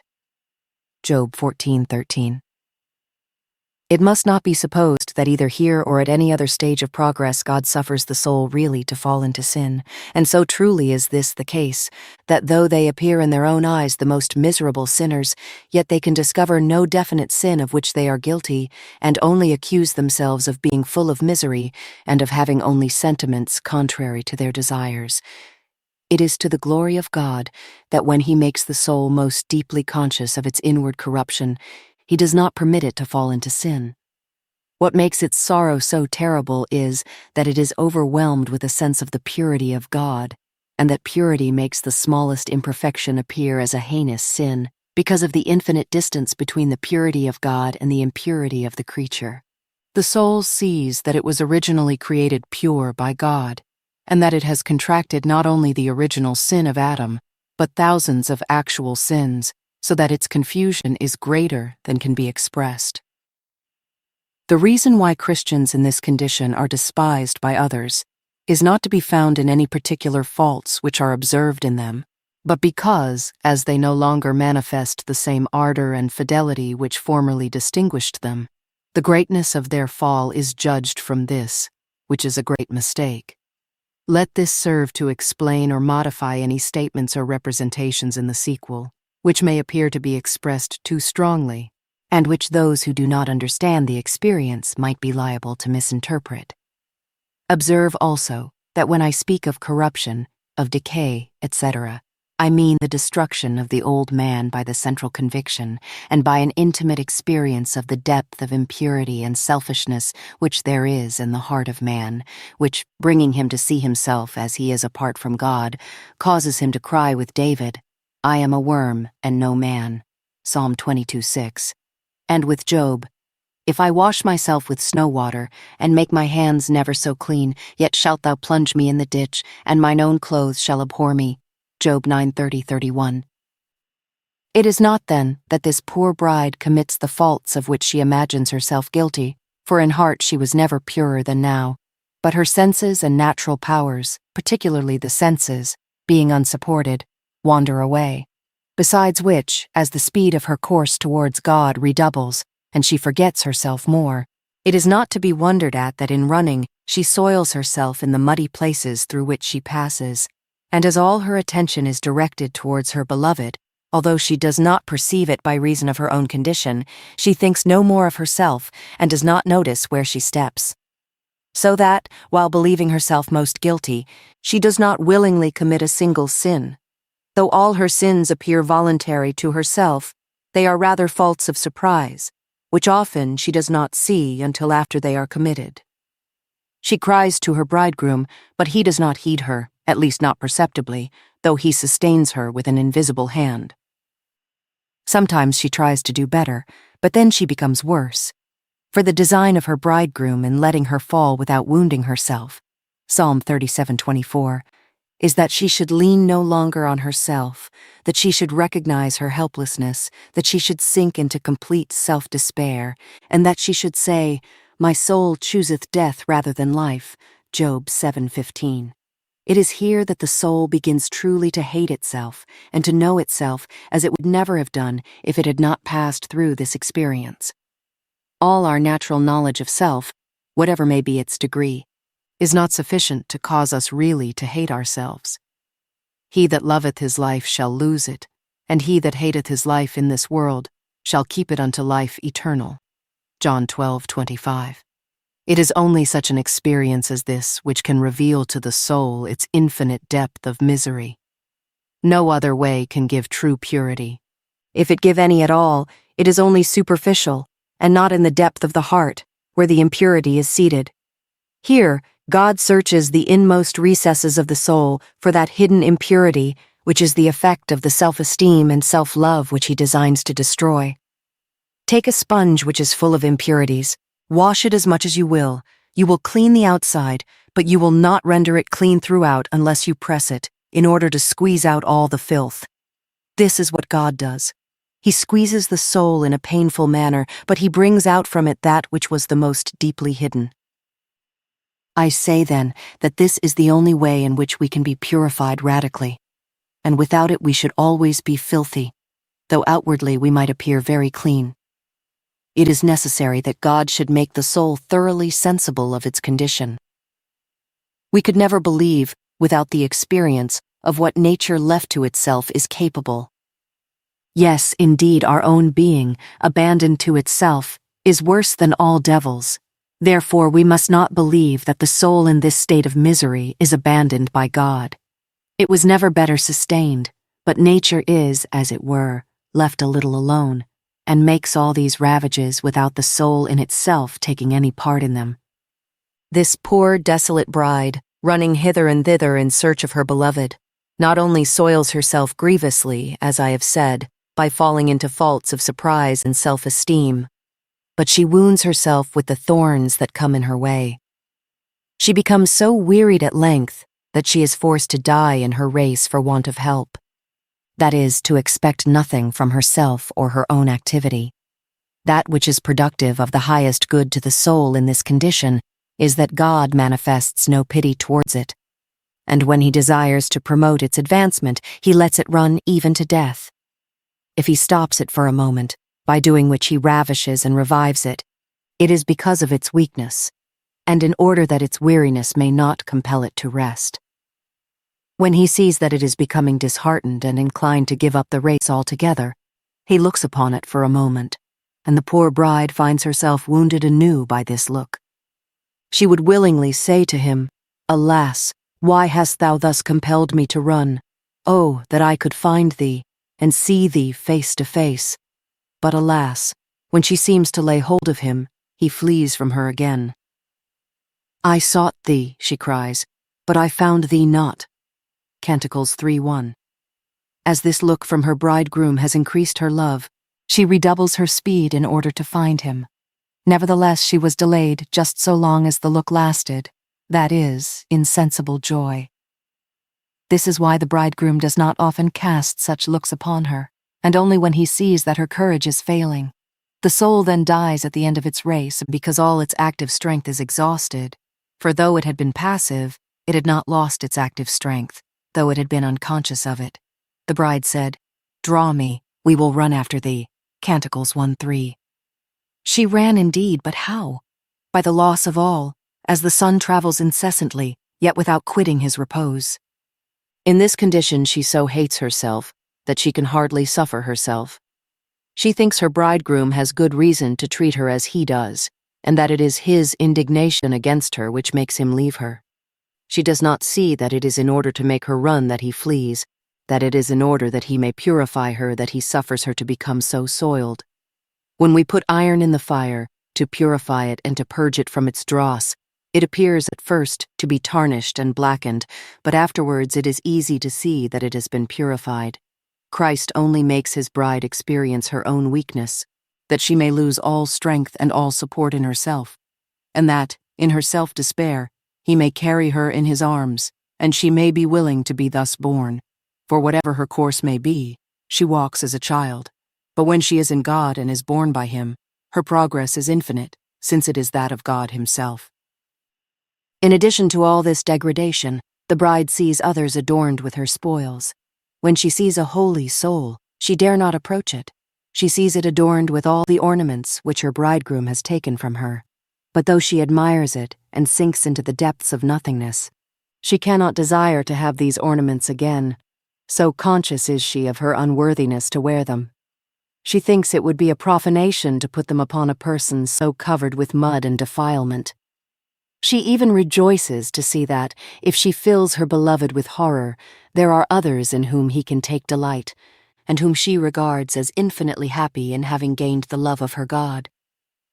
As for the ornaments, though she sees others decorated with them, she does not suppose that these are the sources of their happiness. If she sees any blessedness in the possession of them, it is because they are the tokens of the love of her beloved. When she is thus sensible of her littleness in the presence of such as these, whom she regards as queens, she does not know the good which will result to her from this nakedness, death, and decay. Her bridegroom only unclothes her that he may be himself her clothing. "Put ye on the Lord Jesus Christ," says St. Paul, Romans 13:14. He only kills her that he may be her life. If we be dead with Christ, we believe that we shall also live with him. He only annihilates her that she may be transformed in himself. This loss of virtue is only brought about by degrees, as well as the other losses, and this apparent inclination for evil is involuntary, for that evil which makes us so vile in our own eyes is really no evil at all. The things which bring defilement to these persons are certain faults which only lie in the feelings. As soon as they see the beauty of a virtue, They seem to be incessantly falling into the contrary vice. For example, if they love truth, they speak hastily or with exaggeration, and fancy they lie at every moment, although in fact they do but speak against their sentiments. And it is thus with all the other virtues. The more important these virtues are, and the more strongly they cling to them, because they appear the more essential, the greater is the force with which they are torn from them. This poor soul, after having lost its all, must at last lose its own life by an utter self-despair, or rather it must die worn out by terrible fatigue. Prayer in this degree is extremely painful, because the soul being no longer able to make use of its own powers, of which it seems to be entirely deprived, and God having taken from it a certain sweet and profound calm which supported it, is left like those poor children whom we see running here and there in search of bread, yet finding no one to supply their need, so that the power of prayer seems to be as entirely lost as if we had never possessed it. But with this difference, that we feel the pain occasioned by the loss, because we have proved its value by its possession, while others are not sensible of the loss, because they have never known its enjoyment. The soul, then, can find no support in the creature, and if it feels itself carried away by the things of earth, it is only by impetuosity, and it can find nothing to satisfy it. Not that it does not seek to abandon itself to the things in which it formerly delighted, but alas, it finds in them nothing but bitterness, so that it is glad to leave them again, taking nothing back but sadness at its own unfaithfulness. The imagination goes altogether astray and is scarcely ever at rest. The three powers of the soul, the understanding, the memory, and the will, by degrees lose their life, so that at length they become altogether dead, which is very painful to the soul, especially as regards the will, which had been tasting I know not what of sweetness and tranquillity, which comforted the other powers in their deadness and powerlessness. This unexplainable something which sustains the soul at its foundation, as it were, is the hardest of all to lose, and that which the soul endeavors the most strenuously to retain, for as it is too delicate, so it appears the more divine and necessary. It would consent willingly to be deprived of the two other powers, and even of the will, so far as it is a distinct and perceived thing, if only this something might be left. For it could bear all its labors if it may have within itself the witness that it is born of God. However, this must be lost, like the rest, that is, as to the sentiment, and then the soul enters into the sensible realization of all the misery with which it is filled. And it is this which really produces the spiritual death, for whatever misery the soul might endure, if this, I know not what, were not lost, it would not die. And if, on the other hand, this were lost without the soul being conscious of its misery, it would be supported and would not die. It can easily understand that it must give up all dependence upon its own feelings or upon any natural support, but to lose an almost imperceptible comfort and to fall from weakness, to fall into the mire, to this it cannot consent. This is where reason fails. This is where terrible fears fill the heart, which seems to have only sufficient life to be sensible of its death. It is, then, the loss of this imperceptible support and the experience of this misery which causes death. We should be very careful, in such times as these, not to let our senses be led away willingly to creatures, seeking willingly consolation and diversion. I say willingly, for we are incapable of mortifications and attentions reflected upon ourselves, and the more we have mortified ourselves, the stronger will be the bearing in the contrary direction, without being aware of it. Like a madman who goes wandering about, and if you attempt to keep him too rigorously within bounds, apart from its being useless, it would retard his death. What must we do then? We must be careful to give no support to the senses, to suffer them, and to let them find recreation in innocent ways. For as they are not capable of an inward operation, by endeavoring to restrain them, we should injure health and even mental strength. What I say applies only to this degree, for if we were to make this use of the senses in the time of the strength and activity of grace, we should do wrong, and our Lord himself in his goodness makes us see the conduct that we should pursue. For at first, he puts such a pressure on the senses, they have no liberty. They only have to desire something in order to be deprived of it. God orders it thus, that the senses may be drawn from their imperfect operation to be confined within the heart. And in severing them outwardly, he binds them inwardly so gently that it costs them little to be deprived of everything. They even find more pleasure in this deprivation than in the possession of all things. But when they are sufficiently purified, God, who wishes to draw the soul out of itself with a contrary movement, permits the senses to expand outwardly, which appears to the soul as a great impurity. However, it has now happened seasonably, and to endeavor to order things otherwise would be to purify ourselves in a different way from that which God desires, and therefore to defile ourselves anew. This does not prevent our making mistakes in this outward development of their senses, but the confusion which it occasions us, and our fidelity in making use of it, is the furnace in which we are most quickly purified by dying the soonest to ourselves. It is here also that we lose the esteem of men. They look on us with contempt and say, "Are not these the persons whom we formerly admired? How are they become thus disfigured?" "Alas," we reply, "look not upon me because I am black." Canticles 1:6. It is the sun which has thus discolored me. It is at this point that we suddenly enter the third degree, that of burial and decay. The torrent, as we have said, has passed through every imaginable vicissitude. It has been dashed against rocks. Indeed, its course has been but a succession of falls from rock to rock, but it has always reappeared, and we have never seen it really lost. Now it begins to lose itself in gulf after gulf. Formerly it still had a course, though it was so precipitate, so confused, and so irregular, but here it is engulfed with a yet greater precipitation in unsearchable depths. For a long time it disappears altogether from view, then we perceive it slightly, but more by hearing than by sight, and it only appears to be again precipitated in a deeper gulf. It falls from abyss to abyss, from precipice to precipice, until at last it falls into the depths of the sea, where, losing all form, it is lost to be found no more, having become one with the sea itself. The soul, after many deaths, expires at last in the arms of love, but it does not even perceive those arms. It has no sooner expired than it loses all vital action, all desire, inclination, tendency, choice, repugnance, and aversion. As it draws near to death, it grows weaker, but its life, though languishing and agonizing, is still life, and while there is life, there is hope. Even though death be inevitable, the torrent must be buried out of sight. Oh God, what is this? What were only precipices become abysses. The soul falls into a depth of misery from which there is no escape. At first this abyss is small, but the further the soul advances, the stronger does it appear, so that it goes from bad to worse.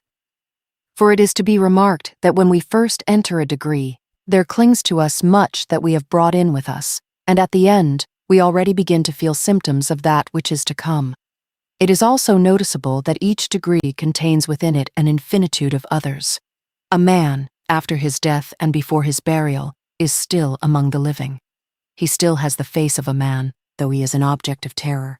Thus, the soul, in the commencement of this degree, still bears some resemblance to what it was before. There remains in it a certain secret impression of God, as there remains in a dead body a certain animal heat which gradually leaves it. The soul still practices devotion and prayer, but this is soon taken away from it.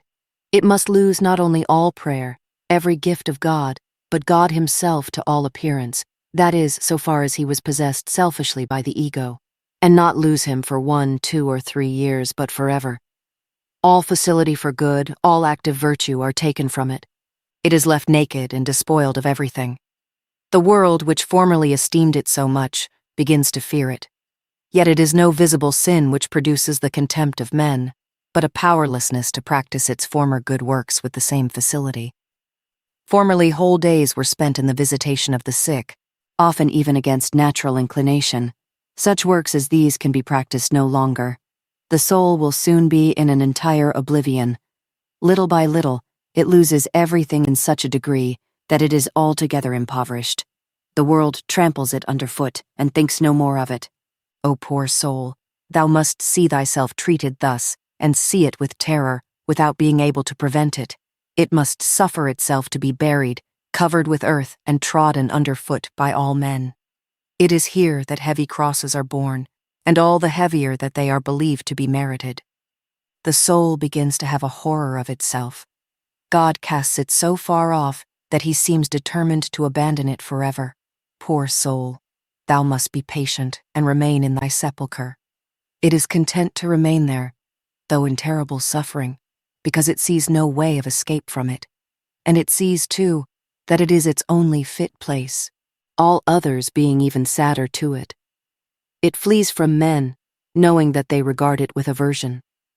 They look upon this forlorn bride as an outcast, who has lost the grace of God, and who is only fit to be buried in the earth. The heart endures its bitterness, but, alas, how sweet this state is even now, and how easy it would be to remain in the sepulchre if it were not necessary to decay. The old man becomes gradually corrupted. Formerly there were weaknesses and failings. Now the soul sees a depth of corruption of which it had hitherto been ignorant, for it could not imagine what were its self-esteem and selfishness. O God, what horror this soul suffers in seeing itself thus decaying! All troubles, the contempt and aversion of man, affect it no longer. It is even insensible to the deprivation of the Sun of Righteousness. It knows that his light does not penetrate the tomb, but to feel its own corruption that it cannot endure.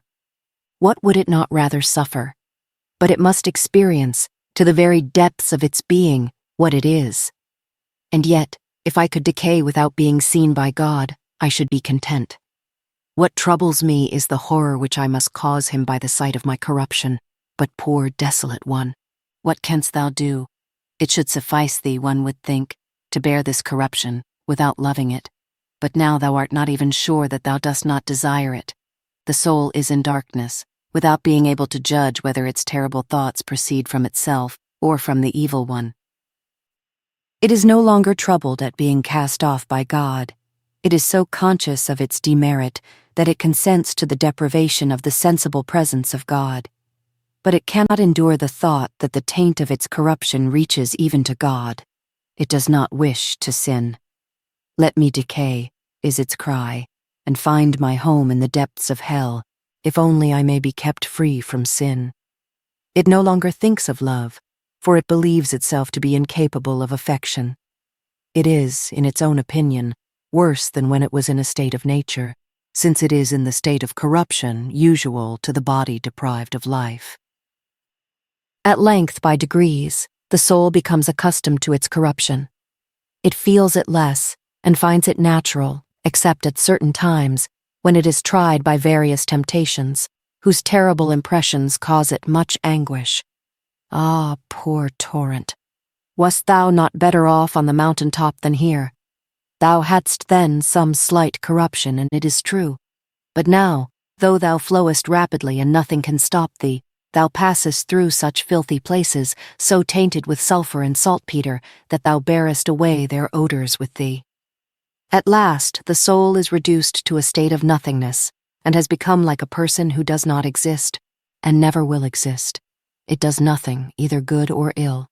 Formerly it thought of itself, now it thinks no longer. All that is of grace is done as if it were of nature, and there is no longer either pain or pleasure. All that there is that its ashes remain as ashes, without the hope of ever being anything but ashes. It is utterly dead, and nothing affects it either from without or within. That is, it is no longer troubled by any sensible impressions. At last, reduced to nonentity, there is found in the ashes a germ of immortality, which lives beneath these ashes, and in due time will manifest its life. But the soul is in ignorance of it, and never expects to be revived or raised from the dead. The faithfulness of the soul in this condition consists in letting itself be buried, crushed, trampled on, without making any more movement than a corpse, without seeking in any way to prevent its putrefaction. There are those who wish to apply balm to themselves. No, no, leave yourselves as you are. You must know your corruption and see the infinite depth of depravity that is in you. To apply balm is but to endeavor by good works to hide your corruption. Oh, do it not. You will wrong yourselves. God can suffer you. Why cannot you suffer yourselves? The soul, reduced to nothingness, must remain in it, without wishing to change its state. and it is then that the torrent loses itself in the sea, never to find itself in itself again, but to become one with the sea. It is then that this corpse feels without feeling, that it is gradually reanimated and assumes a new life. But this is done so gradually that it seems like a dream. And this brings us to the last degree, which is the commencement of the divine and truly inner life, including numberless smaller degrees, and in which the advancement is infinite. Just as this torrent can perpetually advance in the sea and imbibe more of its nature, the longer it remains in it. When the torrent begins to lose itself in the sea, it can easily be distinguished. Its movement is perceptible until at length it gradually loses all form of its own to take that of the sea.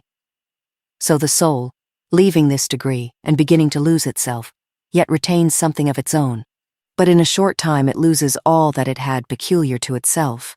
The corpse, which has been reduced to ashes, is still dust and ashes, but if another person were to swallow those ashes, they would no longer have an identity, but would form part of the person who had taken them. The soul hitherto, though dead and buried, has retained its own being. It is only in this degree that it is really taken out of itself. All that has taken place up to this point has been in the individual capacity of the creature, but here the creature is taken out of his own capacity to receive an infinite capacity in God Himself. And as the torrent, when it enters the sea, loses its own being in such a way that it retains nothing of it, and takes that of the sea, or rather it taken out of itself to be lost in the sea. So this soul loses the human in order that it may lose itself in the divine, which becomes its being and its subsistence, not essentially, but mystically. Then this torrent possesses all the treasures of the sea, and is as glorious as it was formerly poor and miserable. It is in the tomb that the soul begins to resume life, and the light enters insensibly. Then it can be truly said that the people which sat in darkness saw great light, and to them which sat in the region and shadow of death light is sprung up. Matthew 4:16. There is a beautiful figure of this resurrection in Ezekiel, chapter 37, where the dry bones gradually assume life, and then there is that other passage, "The hour is coming, and now is, when the dead shall hear the voice of the Son of God, and they that hear shall live." John verse 25. O you who are coming out of the sepulchre, you feel within yourselves a germ of life springing up little by little. You are quite astonished to find a secret strength taking possession of you. Your ashes are reanimated. You feel yourselves to be in a new country. The poor soul, which only expected to remain at rest in its grave, receives an agreeable surprise. It does not know what to think. It supposes that the sun must have shed upon it a few scattered rays through some opening or chink, whose brightness will only last for a moment. It is still more astonished when it feels this secret vigor permeating its entire being, and finds that it gradually receives a new life, to lose it no more forever, unless it be by the most flagrant unfaithfulness. But this new life is not like the former one. It is a life in God. It is a perfect life. The soul lives no longer and works no longer of itself, but God lives, acts, and operates in it. Galatians 2:20. And this goes on increasing, so that it becomes perfect with God's perfection, rich with God's riches, and loving with God's love. The soul sees now that whatever it owned formerly had been in its own possession. Now it no longer possesses, but is possessed. It only takes a new life in order to lose it in God, or rather it only lives with the life of God, and as He is the principle of life, the soul can want nothing. What a gain it has made by all its losses. It has lost the created for the Creator, the nothing for the all in all. All things are given to it, not in itself, but in God, not to be possessed by itself, but to be possessed by God. Its riches are immense, for they are God Himself. It feels its capacity increasing day by day to immensity. Every virtue is restored to it, but in God. It must be remarked that as it was only despoiled by degrees, so it is only enriched and vivified by degrees. The more it loses itself in God, the greater its capacity becomes. Just as the more the torrent loses itself in the sea, the more it is enlarged, having no other limits than those of the sea. It participates in all its properties. The soul becomes strong and firm, it has lost all means, but it has found the end. This divine life becomes quite natural to it, as it no longer feels itself, sees itself, or knows itself, so it no longer sees or understands or distinguishes anything of God as distinct or outside of itself.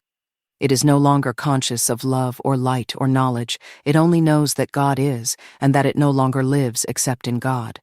All devotion is action, and all action is devotion. All is the same.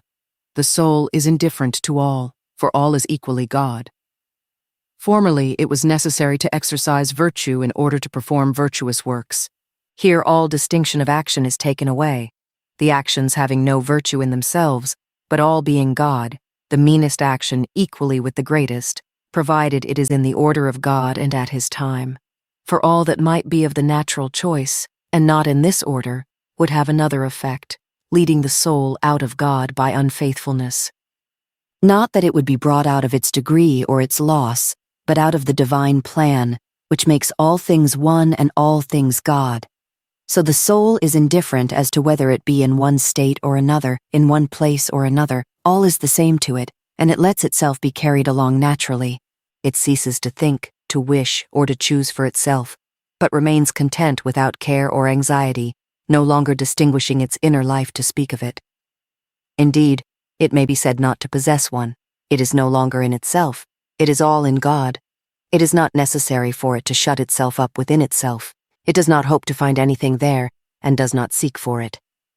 If a person were altogether penetrated with the sea, having sea within and without, above and below, on every side, he would not prefer one place to another, all being the same to him. So the soul does not trouble itself to seek anything or to do anything, that is, of itself, by itself, or for itself. It remains as it is. But what does it do? Nothing, always nothing. It does what it is made to do, it suffers what it is made to suffer. Its peace is unchangeable, but always natural. It has, as it were, passed into a state of nature, and yet, how different from those altogether without God. The difference is that it is compelled to action by God without being conscious of it, whereas formerly it was nature that acted. It seems to itself to do neither right nor wrong, but it lives satisfied, peaceful, doing what it is made to do in a steady and resolute manner. God alone is its guide, for at the time of its loss, it lost its own will. And if you were to ask what are its desires, it could not tell. It can choose for itself no longer. All desire is taken away, because having found its center, the heart loses all natural inclination, tendency, and activity, in the same way as it loses all repugnance and contrariety. The torrent has no longer either a declivity or a movement, it is in repose, and at its end. But with what satisfaction is this soul satisfied? With the satisfaction of God, immense, general, without knowing or understanding what it is that satisfies it. For here all sentiments, tastes, views, particular opinions, however delicate they may be, are taken from it. That certain vague, indefinable something, which formerly occupied without occupying it, is gone, and nothing remains to it. But this insensibility is very different to that of death, burial, and decay. That was a deprivation of life, a distaste, a separation, the powerlessness of the dying united with the insensibility of the dead. But this is an elevation above all these things, which does not remove them, but renders them useless. A dead man is deprived of all the functions of life by the powerlessness of death. But if he were to be raised gloriously, he would be full of life, without having the power to preserve it by means of the senses, and being placed above all means by virtue of his germ of immortality, he would no longer feel that which animated him, although he would know himself to be alive. In this degree, God cannot be tasted, seen, or felt, being no longer distinct from ourselves, but one with us. The soul has neither inclination nor taste for anything. In the period of death and burial, it experienced this, but in a very different manner. Then it arose from distaste and powerlessness, but now it is the effect of plenitude and abundance. Just as if a person could live on air, he would be full without feeling his plenitude, or knowing in what way he had been satisfied. He would not be empty and unable to eat or to taste, but free from all necessity of eating by reason of his satisfaction, without knowing how the air, entering by all his pores, had penetrated equally at all parts. The soul here is in God, as in the air which is natural to it, and it is no more sensible of its fullness than we are of the air we breathe. Yet it is full, and nothing is wanting to it, therefore all its desires are taken from it. Its peace is great, but not as it was before. Formerly it was an inanimate peace, a certain sepulture, from which there sometimes escaped exhalations which troubled it. When it was reduced to ashes, it was at peace, but it was a barren peace, like that of a corpse, which would be at peace in the midst of the wildest storms of the sea. It would not feel them, and would not be troubled by them, its state of death rendering it insensible. But here the soul is raised, as it were, to a mountain top, from which it sees the waves rolling and tossing, without fearing their attacks. Or rather, it is at the bottom of the sea, where there is always tranquility, even while the surface is agitated. The senses may suffer their sorrows, but at the center there is always the same calm tranquility, because he who possesses it is immutable. This, of course, supposes the faithfulness of the soul, for in whatever state it may be, it is possible for it to recede and fall back into itself. But here the soul progresses infinitely in God, and it is possible for it to advance incessantly, just as, if the sea had no bottom, anyone falling into it would sink to infinitude, and going down to greater and greater depths of the ocean would discover more and more of its beauties and treasures. It is even thus with the soul whose home is in God. But what must it do in order to be faithful to God? Nothing, and less than nothing.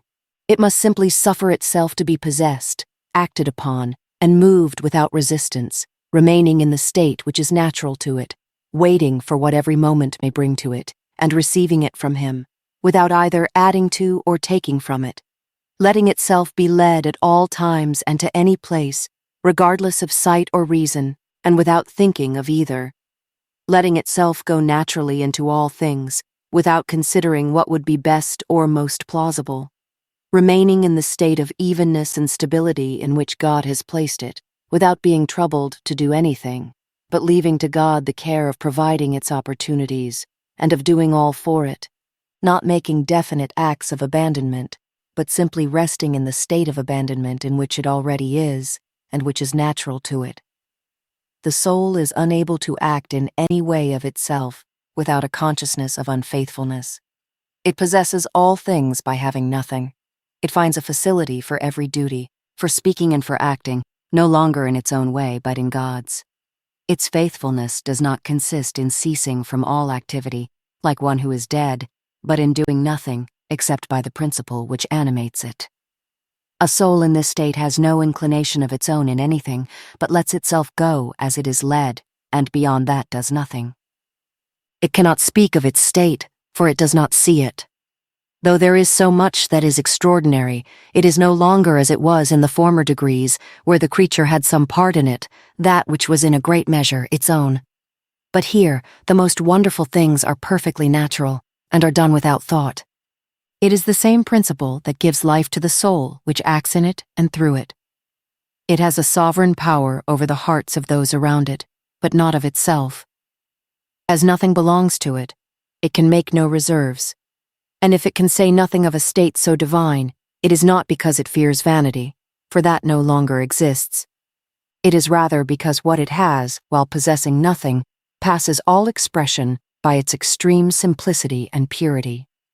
Not that there are not many things which are but the accessories of this condition, and not the center, of which it can easily speak. These accessories are like the crumbs which fall from that eternal feast of which the soul begins to partake in time. They are but the sparks which prove the existence of a furnace of fire and flame, but it is impossible to speak of the principle and the end, because only so much can be imparted as God is pleased to give at the moment to be either written or spoken.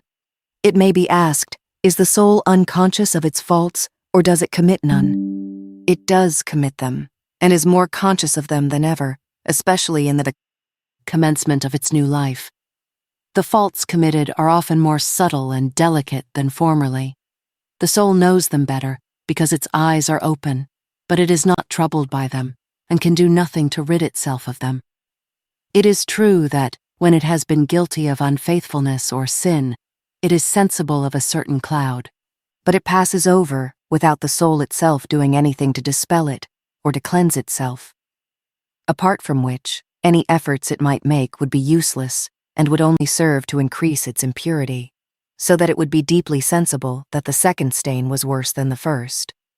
It is not a question of returning to God, because a return presupposes a departure, and if we are in God, we have but to abide in Him. Just as, when there arises a little cloud in the middle region of air, if the wind blows, it moves the clouds, but does not dissipate them. If, on the contrary, the sun shines forth, they will soon be dispelled. The more subtle and delicate the clouds are, the more quickly they will be dissipated. Oh, if we had sufficient fidelity never to look at ourselves, what progress might we not make? Our sights of ourselves resemble certain plants in the sea which, just so long as their support lasts, prevent bodies from falling. If the branches are very delicate, the weight of the body forces them down, and we are only delayed for a moment. But if we look at ourselves willingly and long, we shall be delayed just so long a time as the look may occupy, and our loss will be great indeed. The defects of this state are certain light emotions or sights of self, which are born and die in a moment, certain winds of self, which pass over the calm sea and cause ripples. But these faults are taken from us little by little and continually become more delicate. The soul, on leaving the tomb, finds itself, without knowing how, clothed with the inclinations of Christ, not by distinct and natural views of Him, but by its natural condition, finding these inclinations just when they are needed, without thinking of them, as a person who possesses a hidden treasure might find it unexpectedly in the time of his need. The soul is surprised when, without having reflected on the mind and disposition of Christ, it finds them naturally implanted within it. These dispositions of Christ are lowliness, meekness, submission, and the other virtues which He possessed. The soul finds that all these are acting within it, but so easily that they seem to have become natural to it. Its treasury is in God alone, where it can draw upon it ceaselessly in every time of need, without in any degree diminishing it. It is then that it really puts on Jesus Christ, Romans 13:14, and it is henceforth He who acts, speaks, moves in the soul, the Lord Jesus Christ being its moving principle. Now those around it do not inconvenience it. The heart is enlarged to contain them. It desires neither activity nor retreat, but only to be each moment what God makes it to be. As in this condition the soul is capable of infinite advancement, I leave those who are living in it to write of it, the light not being given me for the higher degrees, and my soul not being sufficiently advanced in God to see or to know them. All that I shall add is, that it is easy to see by the length of the road necessary to be taken in order to arrive at God, that the end is not so soon attained as we are apt to imagine, and that even the most spiritual and enlightened mistake the consummation of the passive way of light and love for the end of this one, when in reality it is but the commencement. I must also remark that what I have said touching the mind of Christ commences as soon as we enter the way of naked faith. Although the soul in the former degrees has no distinct sights of Christ, it has nevertheless a desire to be conformed to His image. It covets the cross, lowliness, poverty.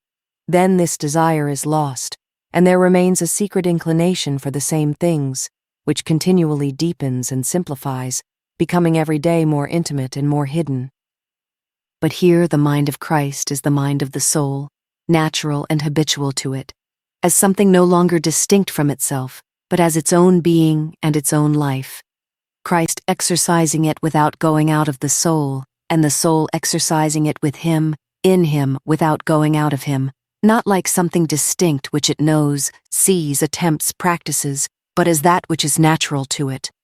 All the actions of life, such as breathing, are done naturally without thought, rule, or measure, and they are done unconsciously by the person who does them. It is thus with the mind of Christ in this degree, which continually develops, as the soul is more transformed in Him, and becomes more thoroughly one with Him. But are there no crosses in this condition? As the soul is strong with the strength of God Himself, God lays upon it more crosses and heavier ones than before, but they are borne divinely. Formerly, the cross charmed it. It was loved and cherished. Now it is not thought of, but is suffered to go and come. And the cross itself becomes God, like all other things. This does not involve the cessation of suffering, but of the sorrow, the anxiety, the bitterness of suffering. It is true that the crosses are no longer crosses, but God. In the former stages, the cross is virtue, and is exalted more and more as the condition is more advanced. Here the soul feels it to be God, like the rest, all that constitutes the life of this soul, all that it has, moment by moment, being God to it. The outward appearance of these persons is quite ordinary, and nothing unusual is observed in them, except by those who are capable of understanding them. All is seen in God, and in its true light. Therefore, this state is not subject to deception. There are no visions, revelations, ecstasies, ravishments, or translations. All these things do not belong to this state, which is above them all. This way is simple, pure, and naked, seeing nothing out of God, and thus seeing all as God sees it, and with his eyes. I omitted to say that this is where true liberty begins, not, as some imagine, a liberty which necessitates idleness. That would be imprisonment rather than liberty. Fancying ourselves free because, having an aversion to our own works, we no longer practice them. The liberty of which I speak is of a different nature. It does all things easily which God would have done, and the more easily in proportion to the duration and the painfulness of the incapacity to do them which we have previously experienced. I confess I do not understand the resurrection state of certain Christians who profess to have attained it, and who yet remain all their lives powerless and destitute, for here the soul takes up a true life. The actions of a raised man are the actions of life, and if the soul remain lifeless, I say that it may be dead or buried, but not risen. A risen soul should be able to perform without difficulty all the actions which it has performed in the past, only they would be done in God.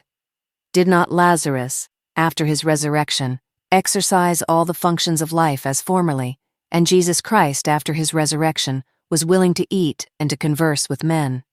And so of those who believe themselves to be risen with Christ, and who are nevertheless stunted in their spiritual growth and incapable of devotion, I say that they do not possess a resurrection life, for there everything is restored to the soul 100-fold. There is a beautiful illustration of this in the case of Job, whose history I consider a mirror of the spiritual life. First, God robbed him of his wealth, which we may consider as setting forth gifts and graces, then of his children. This signifies the destruction of natural sensibilities and of our own works, which are as our children and our most cherished possessions. Then God deprived him of his health, which symbolizes the loss of virtue. Then he touched his person, rendering him an object of horror and contempt. It even appears that this holy man was guilty of sin and failed in resignation. He was accused by his friends of being justly punished for his crimes. There was no healthy part left in him. But after he had been brought down to the dunghill and reduced as it were to a corpse, did not God restore everything to him, his wealth, his children, his health, and his life? It is the same with spiritual resurrection. Everything is restored with a wonderful power to use it without being defiled by it, clinging to it without appropriating it as before. All is done in God, and things are used as though they were not used. It is here that true liberty and true life are found. If we have been planted in the likeness of Christ's death, we shall be also in the likeness of his resurrection. Romans 6:5. Can there be freedom where there are powerlessness and restrictions? No. If the Son shall make you free, ye shall be free indeed, but with his liberty.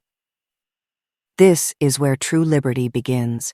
Nothing that God desires is difficult to us or costs us anything, and if a person is called to preach, to instruct, etc., he does it with a marvelous facility, without the necessity of preparing a discourse, being well able to practice what Jesus commanded his disciples: "Take no thought how or what ye shall speak, for I will give you a mouth and wisdom, which all your adversaries shall not be able to gainsay nor resist." Matthew 10:19, Luke 21:15. This is not given till after an experience of powerlessness, and the deeper that experience has been, the greater is the liberty. But it is useless to endeavor to force ourselves into this condition, For as God would not be the source, we should not realize the desired results. It may well be said of this risen life that all good things are given with it. In this state, the soul cannot practice the virtues as virtues. It is not even conscious of them. But all the virtues have become so habitual to it that it practices them naturally, almost instinctively. When it hears others speak of deep humiliation, it is surprised to find that it experiences nothing of the kind, and if it sought to humble itself, it would be astonished, as though it were guilty of unfaithfulness, and would even find it impossible, because the state of annihilation through which it has passed has placed it below all humiliation. For in order to be humbled, we must be something, and nothingness cannot be brought lower. Its present state has placed it above all humility and all virtue by its transformation into God, so that its powerlessness arises both from its annihilation and its elevation. Those persons have nothing outwardly to distinguish them from others, unless it be that they do no harm to anyone, for so far as the exterior is concerned, they are very ordinary, and therefore do not attract observation, but live in a state of quiet rest, free from all care and anxiety. They experience a deep joy arising from the absence of all fear, or desire, or longing, so that nothing can disturb their repose or diminish their joy. David possessed this experience when he said, "The Lord is my light and my salvation. Whom shall I fear? The Lord is the strength of my life. Of whom shall I be afraid?" Psalm 27, verse 1. A heart ravished with joy no longer looks at itself nor thinks of itself, and its joy, though great, is not an object of contemplation. The soul is in a state of ravishment and ecstasy which cause no uneasiness, because God has enlarged its capacity almost to infinitude. Those ecstasies which cause the loss of consciousness are the effect of human imperfection, and are nevertheless the admiration of men. God is, as it were, drawing the soul out of itself that it may be lost in him.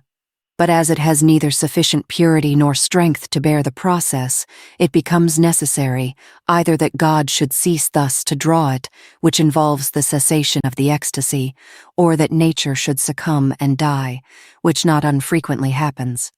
But in this resurrection life, the ecstasy lasts, not for a few hours only, but forever, without either violence or variation, God having purified and strengthened the subject of it to the extent necessary to enable it to bear this glorious ravishment. It seems to me that when God goes out of himself, he creates an ecstasy. But I dare not say this for fear of teaching an error. What I say then is that the soul drawn out of itself experiences an inward ecstasy, but a happy one, because it is only drawn out of itself in order that it may be drowned and lost in God, quitting its own imperfections and its own limited thoughts to participate in those of God. O happy nothingness! Where does its blessedness end?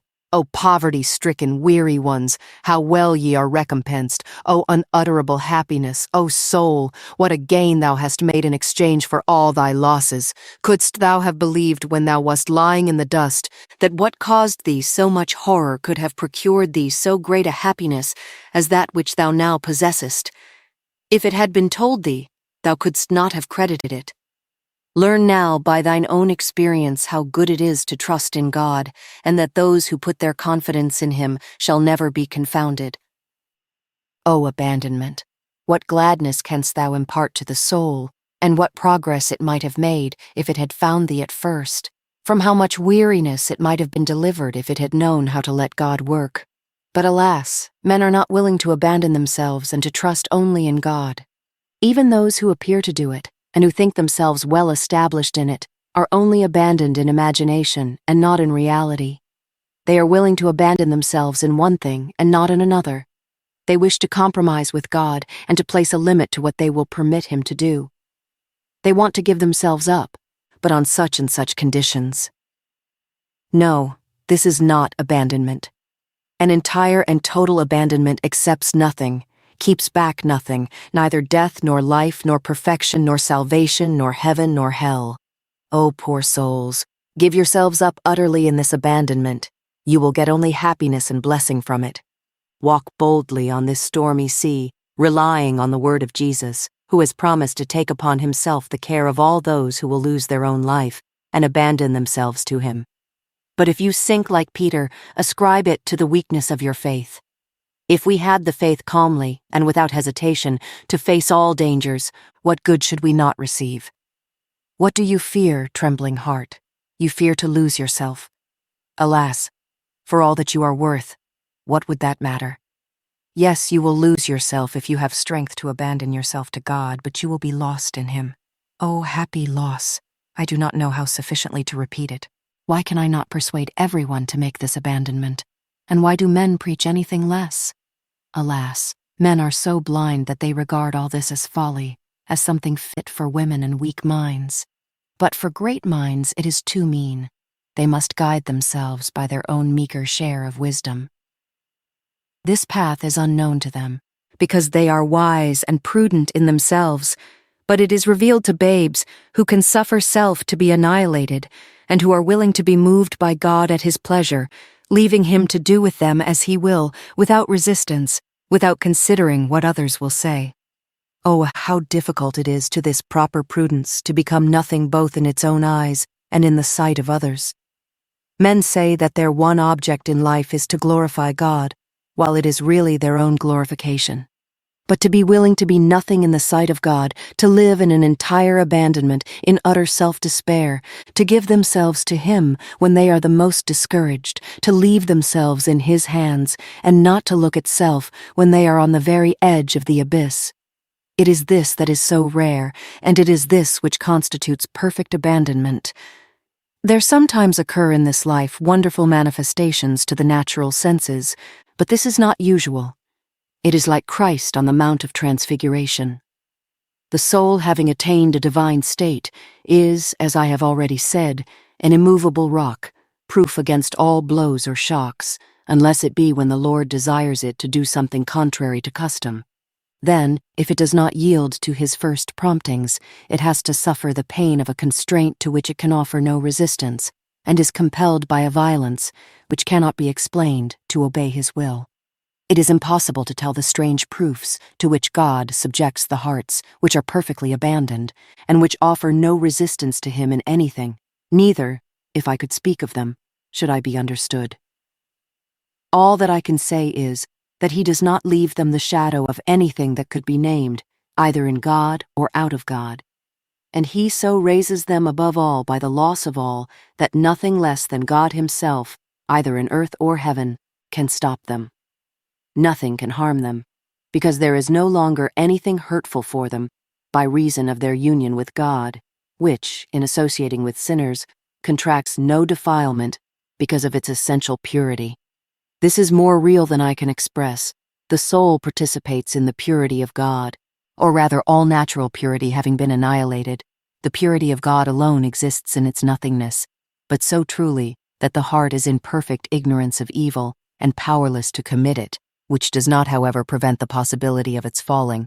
But this seldom happens here, because the profound nothingness of the soul does not leave anything that can be appropriated to itself, and it is appropriation alone which can cause sin, for that which no longer exists cannot sin. The peace of those in this condition is so invariable and so profound that nothing either in earth or hell can disturb it for a moment. The senses are still susceptible to suffering, but when they are overpowered by it and cry out with the anguish, if they are questioned, or if they examine themselves, they will find nothing in themselves that suffers. In the midst of the greatest pain, they say that they suffer nothing, being unable to admit that they are suffering because of the divine state of blessedness which reigns in the center or supreme part. And then there is such an entire and complete separation of the two parts, the inferior and the superior, that they live together like strangers, and the most extraordinary trouble does not interrupt the perfect peace, tranquility, joy, and rest of the superior part, as the joy of the divine life does not prevent the suffering of the inferior. If you wish to attribute any goodness to those who are thus transformed in God, they will object to it, not being able to find anything in themselves that can be named, affirmed, or heard. They are in a complete negation. It is this which causes the difference of terms and expressions employed by writers on this subject, who find a difficulty in making themselves understood, except by those whose experience accords with their own. Another effect of this negation is that the soul having lost all that was its own, God having substituted himself, it can attribute nothing either to itself or to God, because it knows God only, of whom it can say nothing. Here all is God to the soul because it is no longer a question of seeing all in God, for to see things in God is to distinguish them in him. For instance, if I enter a room, I see all that is there in addition to the room itself, though it be placed within it. But if all could be transformed into the room itself, or else were taken out of it, I should see nothing but the room alone. All creatures, celestial, terrestrial, or pure intelligences disappear and fade away, and there remains only God himself as he was before the creation. The soul sees only God everywhere, and all is God, not by thought, sight, or light, but by an identity of condition and a consummation of unity, which rendering it God by participation, without its being able to see itself, prevents it seeing anything anywhere. It can see no created being out of the uncreated, the only uncreated one being all and in all. Men would condemn such a state, saying it makes us something less than the meanest insect, and so it does, not by obstinacy and firmness of purpose, but by powerlessness to interfere with ourselves. You may ask one in this condition, who leads you to do such and such a thing? Is it God who has told you to do it, or has made known to you his will concerning it? He will reply, I know nothing, and I do not think of knowing anything. All is God and his will, and I no longer know what is meant by the will of God, because that will has become natural to me. But why should you do this rather than that? I do not know.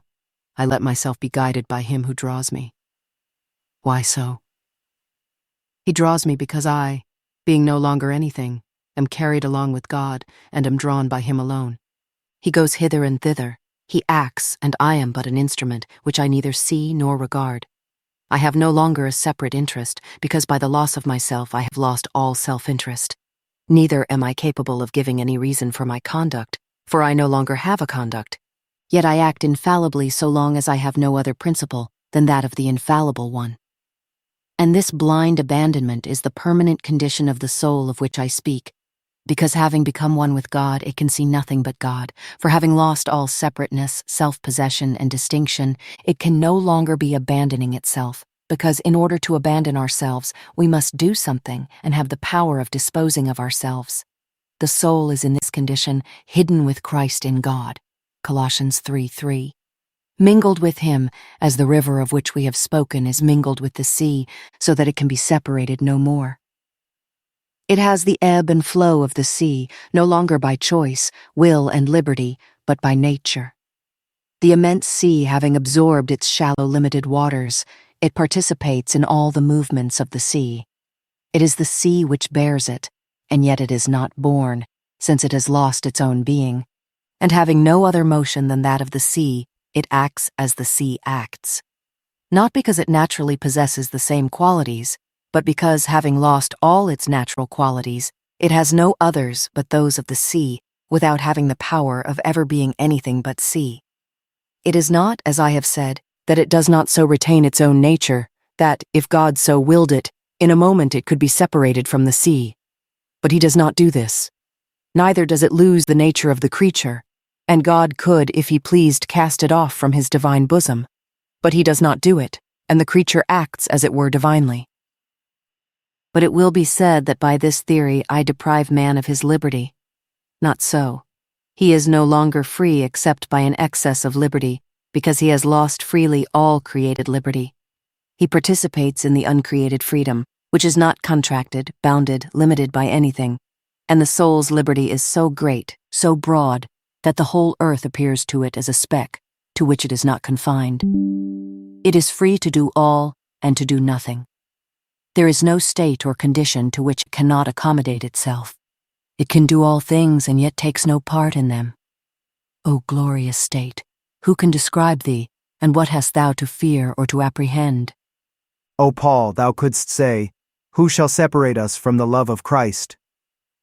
I am persuaded, says the great apostle, that neither death, nor life, nor angels, nor principalities, nor powers, nor things present, nor things to come, nor height, nor depth, nor any other creature, shall be able to separate us from the love of God, which is in Christ Jesus our Lord.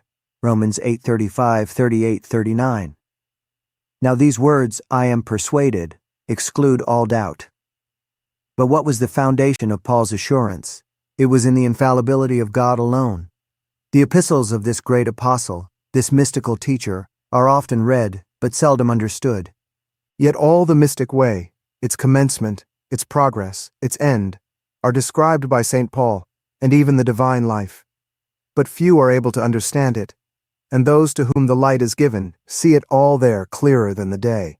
Ah, if those who find it so difficult to leave themselves to God could only experience this, they would confess that though the way might be arduous, a single day of this life was a sufficient recompense for years of trouble.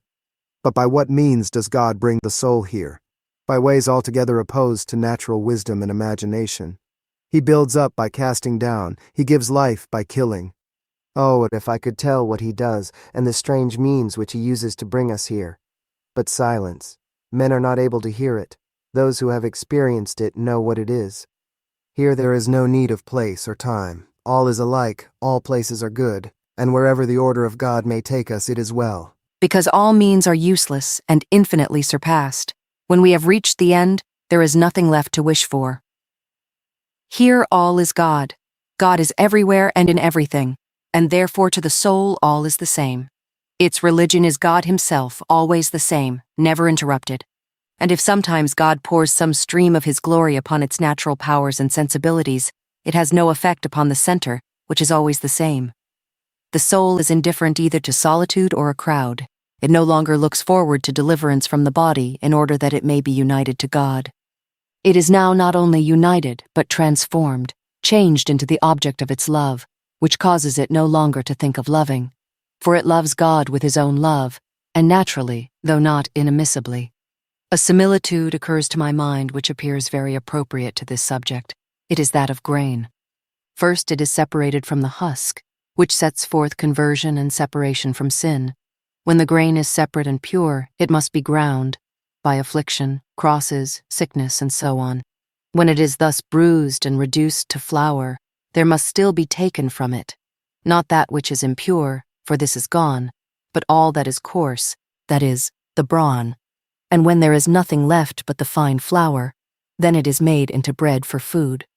It appears as though the flour were soiled, blackened, and blighted, that its delicacy and whiteness were taken from it, in order that it may be made into a paste which is far less beautiful than the flour.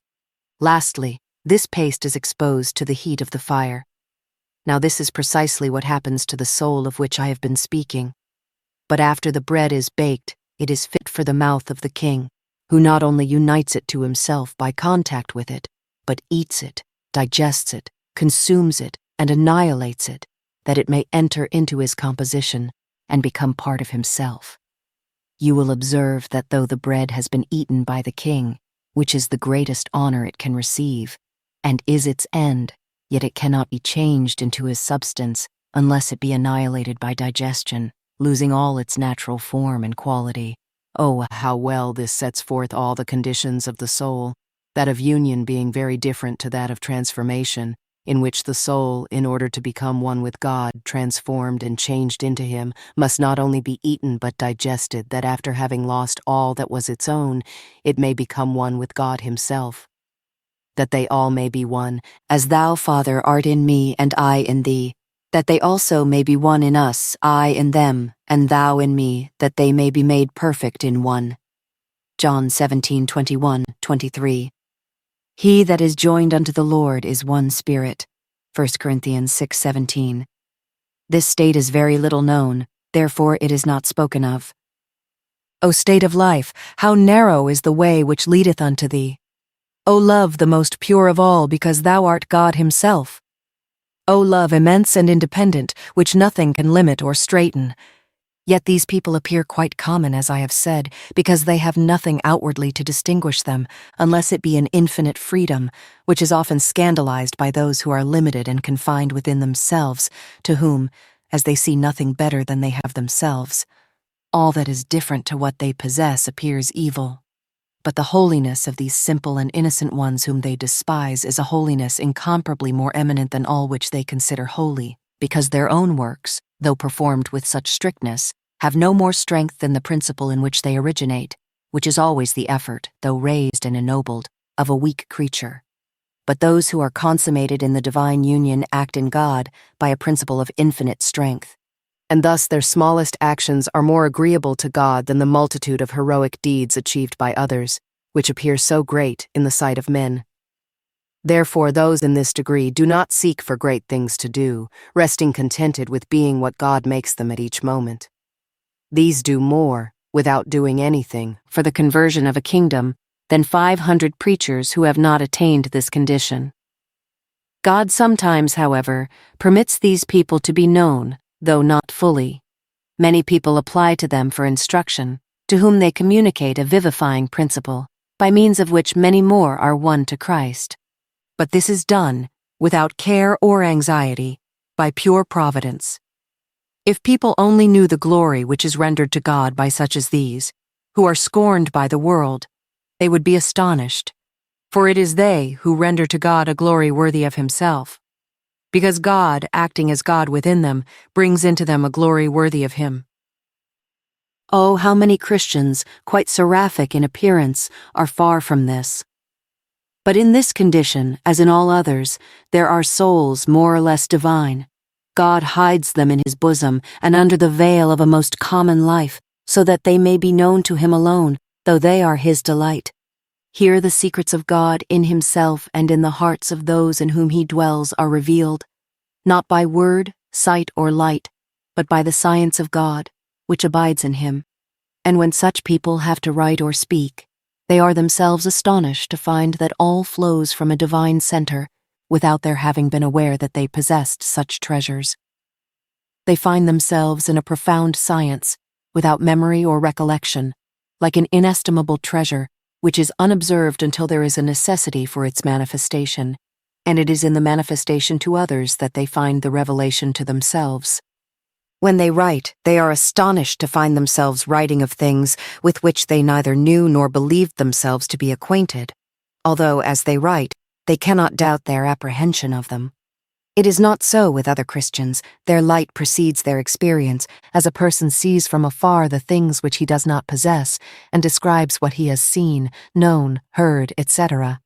But these are persons who hold a treasure within themselves, which they do not see until after the manifestation, although it is in their possession. Yet, after all, this does not well express the idea which I wish to convey. God is in this soul, or rather the soul no longer exists. It no longer acts, but God acts, and it is the instrument. God includes all treasures in himself, and manifests them through this soul to others. And thus, as it draws them from its center, it becomes aware of their presence, though it had never reflected upon them before. I am sure that any who have attained this degree will enter into my meaning, and will easily distinguish the difference between the states I have described. Those whom I mentioned first see things and enjoy them as we enjoy the sun, but the others have become one with the sun itself, which does not enjoy nor reflect upon its own light. This condition is permanent, and its only vicissitude, so far as its center is concerned, is a greater advancement in God, and as God is infinite, he can continually make the soul more divine by enlarging its capacity, as the water of which we have spoken expands in proportion as it is lost in the sea, with which it mingles incessantly without ever leaving it. It is the same with these souls. All who are in this degree have God, but some more and some less fully. They are all full, but all do not possess an equal plenitude. A little vase, when full, is as truly filled as a larger one, yet it does not contain an equal quantity. So all these souls are filled with the fullness of God, but it is according to their receptive capacity, which capacity God continually enlarges. Therefore, the longer Christians live in this divine condition, the more they expand, and their capacity becomes continually more immense, without anything being left for them to do or desire. For they always possess God in his fullness, and he never leaves an empty corner in their hearts. As they grow and enlarge, he fills them with himself, as we see with the air. A small room is full of air, but a large one contains more. If you continually increase the size of a room, in the same proportion, the air will enter infallibly though imperceptibly, and thus, without changing its state or disposition, and without any new sensation, the soul increases in capacity and in plenitude. But this growing capacity can only be received in a state of nothingness, because in any other condition there is an opposition to growth. It may be well here to explain what may appear a contradiction when I say that the soul must be brought to nothing in order to pass into God, and that it must lose all that is its own. And yet I speak of capacity which it retains. There are two capacities. One is natural to the creature, and this is narrow and limited. When it is purified, it is fitted to receive the gifts of God, but not God himself, because what we receive within us must of necessity be less than ourselves, as that which is enclosed in a vase must be of less extent, though it may be of greater value than the vase which contains it. But the capacity of which I speak here is a capacity to extend and to lose itself more and more in God, after the soul has lost its appropriation, which confined it to itself, and this capacity being no longer restricted nor limited, because its annihilation has deprived it of all form, disposes the soul to flow into God so that it loses itself and flows into Him who is beyond comprehension. The more it is lost in Him, the more it develops and becomes immense, participating in His perfections, and being more and more transformed in Him, as water in communication with its source continually mingles with it. God, being our original source, has created us with a nature fit to be united, transformed, and made one with Himself. The soul has now nothing to do but to remain as it is and to follow without resistance all the movements of its guide. All its movements are of God, and He guides it infallibly. It is not thus in the inferior conditions, unless it be when the soul begins to taste of the center, but then it is not so infallible, and they would be deceived who applied this rule to any but the most advanced state. It is the duty of this soul to follow blindly with reflection all the movings of God. Here all reflection is banished, and the soul would find a difficulty in indulging in it, even if it desired to do so. But as by an effort it might accomplish it, this habit should be scrupulously avoided, because reflection alone has the power of leading man to enter into himself and of drawing him out of God. Now I say that if man does not go out of God, he will never sin, and if he sin, it is because he has gone out of Him, which can only be the effect of appropriation, and the soul can only take itself back from its abandonment by reflex action, which would be to it a hell similar to that into which the great angel fell when, looking with complacency upon himself, and preferring himself to God, he became a devil. And this state would be more terrible as that which had been previously attained was more advanced. It will be objected that suffering is impossible in this condition, not only as to the center, but also as to the senses, because in order to suffering there must be reflex action, and it is reflection which constitutes the principal and the most painful part of suffering. All this is true in a certain sense, and as it is a fact that souls far less advanced than these suffer sometimes by reflection, sometimes by impression, I maintain that it is also true that those in this degree cannot suffer otherwise than by impression.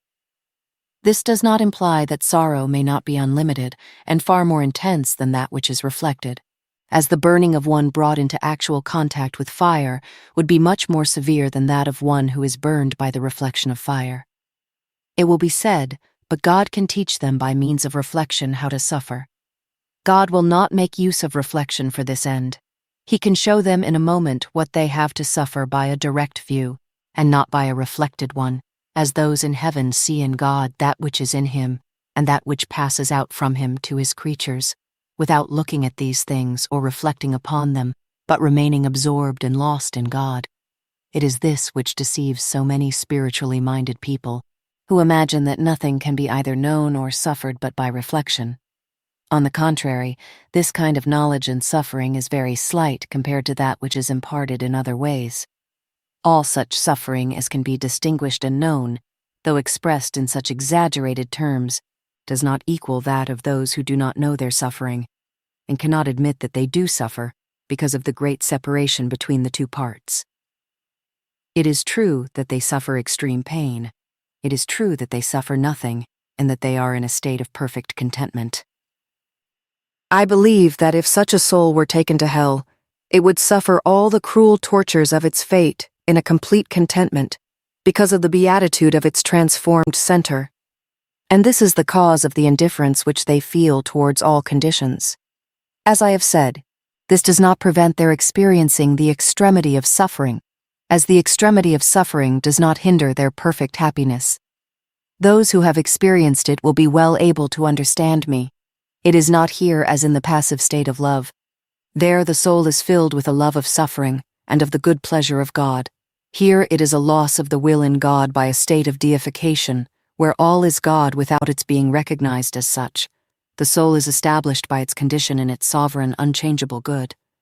It is in a perfect beatitude, where nothing can cross its perfect happiness, which is rendered its permanent condition. For many possess it temporarily, or know it temporarily, before it becomes their permanent condition. God gives first the knowledge of the condition, then a desire for it. Then he gives it confusedly and indistinctly, and lastly, he makes it a normal condition and establishes the soul in it forever. It will be said that when once the soul is established in this condition, nothing more can be done for it. It is just the reverse. There is always an infinitude to be done on the part of God, not on that of the creature. God does not make the life divine all at once, but by degrees. Then, as I have said, he enlarges the capacity of the soul and can continually deify it more and more, God being an unfathomable depth. O Lord, how great is thy goodness which thou hast laid up for them that fear thee. Psalm 31:19. It was the sight of this state of blessedness which elicited such frequent exclamations from David after he had been purified from sin. But in conclusion, I say that these persons cannot be troubled by sin, because although they hate it infinitely, they no longer suffer from it, seeing it as God sees it. And though, if it were necessary, they would give their lives to prevent the commission of a single sin, if God so willed it, they are without action, without desire, without inclination, without choice, without impatience, in a state of complete death, seeing things only as God sees them, and judging them only with God's judgment. The end. Thank you for listening. Have a wonderful day.